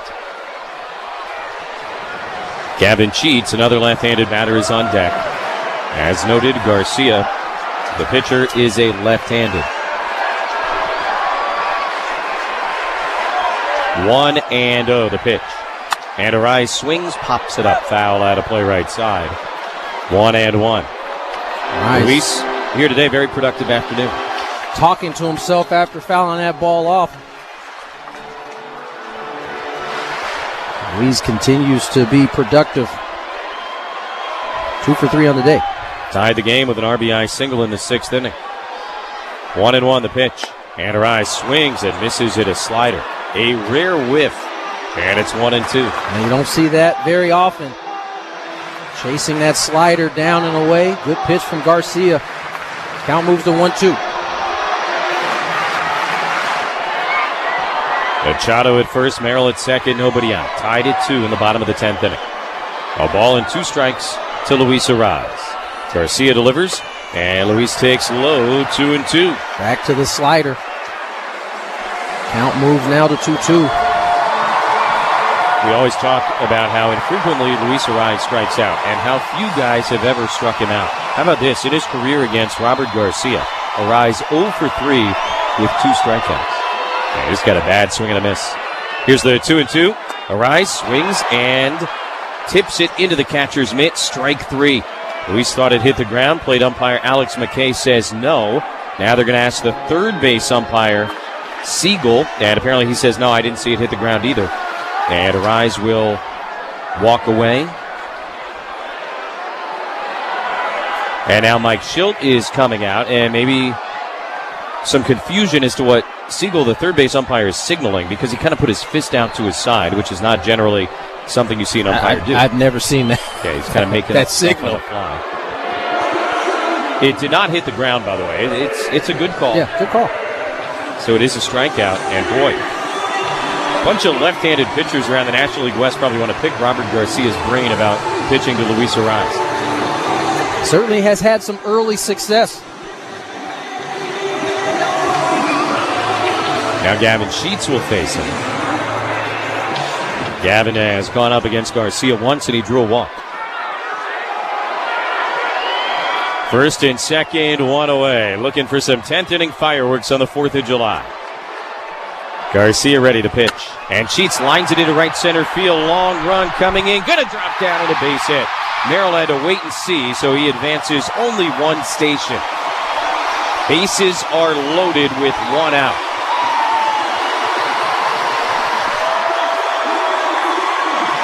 Merrill not 100% sure this ball would fall in. Plays it safe. Bases will be loaded. Xander Bogaerts will once again have an opportunity to give his team a victory. That's one of those where up here, probably a lot easier to see than down there. Up here, you got a pretty good sense Haggerty wasn't going to be able to come in and make that catch, although he was surprisingly shallow against Sheets exactly for that reason. Try and keep everything in front of him. You figure if it's over the head, it's going to win the game anyway. Yeah, certainly in a normal case there, he'd have been no doubles, but with the game-winning run at second, anything hit over your head is likely off the bat of Sheets going to be problem anyway. So the bases are loaded with 1 out. The winning run 90 feet away. And it will be Bogaerts to face Robert Garcia for the first time in his career. Mike Maddox, the pitching coach, just went over a little bit of a scouting report. Sheets at first, Machado at second, irrelevant to the game. And the infield comes about halfway in against Xander. Merrill is the guy at third base, the potential winning run. First pitch, Bogaerts out in front of a changeup, swings and misses, strike 1. I've been getting him with that changeup all day. Bogart swings through it, kind of wincing in pain. Might have been his hamstring. He's grabbing at it right now as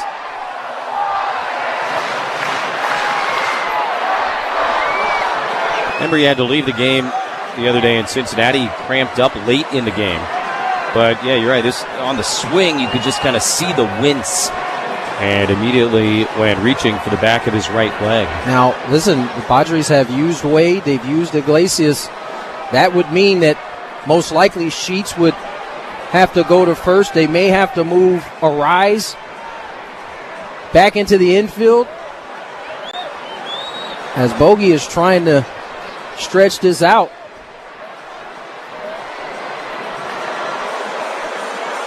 He is being tended to by a couple of different members of the athletic training staff. It may be. Remember, he maybe came up with a cramp in that game.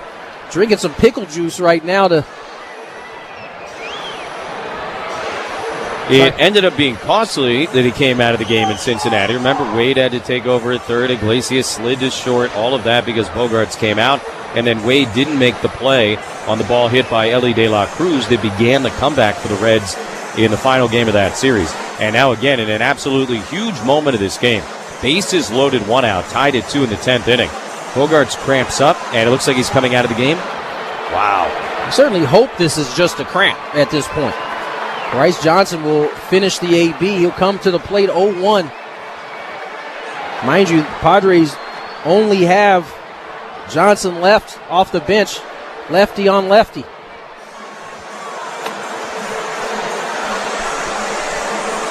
Check that. Switch hitter will be on the right side. So Bryce Johnson kind of thrust into an opportunity here to be the hero midway in the at-bat. Garcia, meanwhile, going to take a warm-up pitch. And about as odd of a moment as you can have as a young hitter. Now, the other thing to keep in mind is Bryce Johnson is really fast and a pretty good bunter. And so that does open up, even though it's 0-1, the possibility of trying to do it another way. Jackson Merrill at third base, the winning run. Machado at second base. And Sheets at first base as Higashioka goes out to talk to Garcia. That could play its way out in many ways. Just being able to run a ball in play certainly could make it harder for a double play. So we'll see how this matchup unfolds. 13th appearance for Bryce Johnson this year, 5 for 15 at the dish so far. Bulk of last season at AAA. They selected his contract June 16th from El Paso. Began the year AAA Indianapolis with the Pirates. Padres grabbed him via trade, and that was back in mid-April. He is behind in the count, 0-1. Bases loaded, 1 out, tied at 2 in the 10th inning. This game has had everything. First pitch to him is at the knees, and a called strike, so it's 0-2. Bogaerts out for the second time in a week after cramping up late in the game. 0-2 to Bryce Johnson, batting right-handed. Garcia ready, here's the pitch. And a swing and a miss. So 2 down here in the 10th inning. And it'll be left up to Jake Cronenworth, lefty to lefty against Garcia. And if Jake does not get it done, kind of to everything you were talking about, you have Wade in the game as the DH. You might have to end up burning the designated hitter. We'll see. Either way, right now, Padres a chance to walk it off. First pitch coming, and Cronenworth takes a fastball strike on the outside part of the plate, 0-1. I don't know that you should. I know Luis hasn't played in the infield all season, but I've certainly seen him taking grounders. You don't want a pitcher to have to keep coming up because you're out of position players to pinch hit for. 0-1 to Cronenworth is low, 1 ball, 1 strike.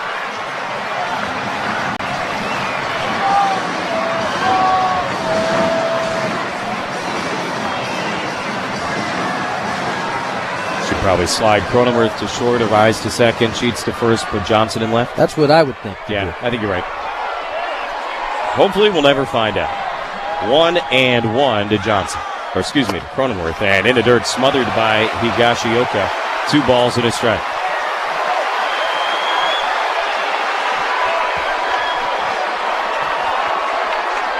Merrill, the winning run, is at third base. Tied at 2 in the bottom of the 10th inning. 2-1 to Cronenworth. Garcia ready. Here's the pitch on the way. Jake swings, lines it softly into right field. Berger back. It'll drop down and a base hit to win the game. Jackson Merrill comes in to score, and Jake Cronenworth walks it off on Independence Day as the Padres beat the Rangers 3-2 in 10. They find a way to get it done. All kinds of crazy circumstances happening in this ball game. Jake Cronenworth is the one that comes through on this happy 4th of July day. Rangers went up 2-0 in the third inning. Padres got one in the fourth, one in the sixth to tie it, and then won it with 2 outs in the bottom of the 10th inning. Cronenworth's first hit of the day is a game winner, and the Padres take game 1 of this series. Take a break, come back, give you some final thoughts and the totals on the Padres Radio Network. Hi, I'm Dr. Bindal from KMG Psychiatry, the official mental health partner of the San Diego Padres Radio Network. We support our military heroes with TMS, transcranial magnetic stimulation, a new FDA-cleared system that uses magnetic pulses to gently restore how your brain processes mood and emotion. We'll help you find out if TMS is the right place to start, with or without antidepressant medication. For many, the fog lifts, dreams return, and emotional clarity comes back as the brain synapses reconnect. Visit kmgpsychiatry.com to schedule your consultation. Are you looking to up your grilling game? Start with Jensen Premium Beef Patties. Our all-natural, 100% real beef patties are made locally. When you bite into a Jensen beef patty, you can taste all the real beef flavor and the quality we stand for. Look for the black box in the frozen section at Food for Less. Jensen Meat, a proud sponsor of the Padres Radio Network. Hey baseball fans, this is Kathy Manella from Manella Law Group. Are you going through a divorce? Don't strike out by not having representation. Give my team a call. We've been hitting home runs for over a decade. Visit us at manellalawgroup.com. That's MINELLA. Oh, Mrs. Garcia, you're a school counselor and new homeowner and grad student. You're an ANDER. National University supports the whole you, so you can focus on what matters most. National University, supporting the whole you. Oh, Mrs. Garcia, you're a school counselor and new homeowner and grad student. You're an ANDER. National University supports the whole you, so you can focus on what matters most. National University, supporting the whole you. Padres over the Rangers in 10 innings here today and I guess tonight by a final of 3-2. And we began the day talking about how both of these offenses have been surprisingly struggling pretty much all season long. We saw a lot of that here this afternoon. They combined to leave 22 guys on base. Padres, though, able to execute with the automatic runner in the bottom of the 10th inning. It didn't come automatically, but they did enough to get the job done. Yeah, 4 for 12 with runners in scoring position. They left 10 on, but that's certainly a step in the right direction considering how bad the Padres have been with runners in scoring position. But the one thing they did well is the thing they've done well all season. They found a way to get it done despite some things not going their way. Jake Cronenworth comes up in a big spot and gets the big knock. First walk-off hit of the year for Cronenworth, who had one as recently as last summer against Milwaukee. And a nice job by the Padre pitching staff, really kind of holding the line after Simeon gave the Rangers a 2-0 lead in the third. Vasquez was outstanding after that, and before that, Estrada, Adam Suarez, and Marahone get it done. And so game 2 of this series tomorrow as the Padres look to continue this homestand on a positive note. Totals today in 10. Padres 3 runs, 10 hits, an error. They left a dozen. Rangers 2 runs, 5 hits, no errors. They left 10. Marahone, the win is 5-3. Garcia, the loss is 1-4 for the Rangers. Time of the ball game, 3 hours and 8 minutes in front of a sellout crowd of 45,114 on this 4th of July at Petco Park. Padre Baseball has been a presentation of Odyssey and the Padres Radio Network. Our producer-engineer is Dave Marcus, studio coordinator Nick Danucci. For Tony Gwynn Jr., I'm Jesse Agler, reminding you to join us tomorrow at 6:40 for Game 2 against the Rangers. Stay tuned for the Amul Casino Resort postgame show with Sam coming up next. Happy Independence Day, everybody, from the Padres Radio Network. Thank you for listening to Padres Baseball on the Padres Radio Network. Our broadcast has been brought to you by Yeah, mine was a tops now as well. I hit my first walk-off last year against the Mets. Jacob Young, Nationals win! Now he's got his first walk-off big league hit. Dad had bought a stack of them, and I was like, I think we can get these ourselves, but he went ahead and bought a stack for himself. Like business cards. There you go. But it was awesome just to, have that moment and have everyone so excited to, have a picture of you is a fun moment.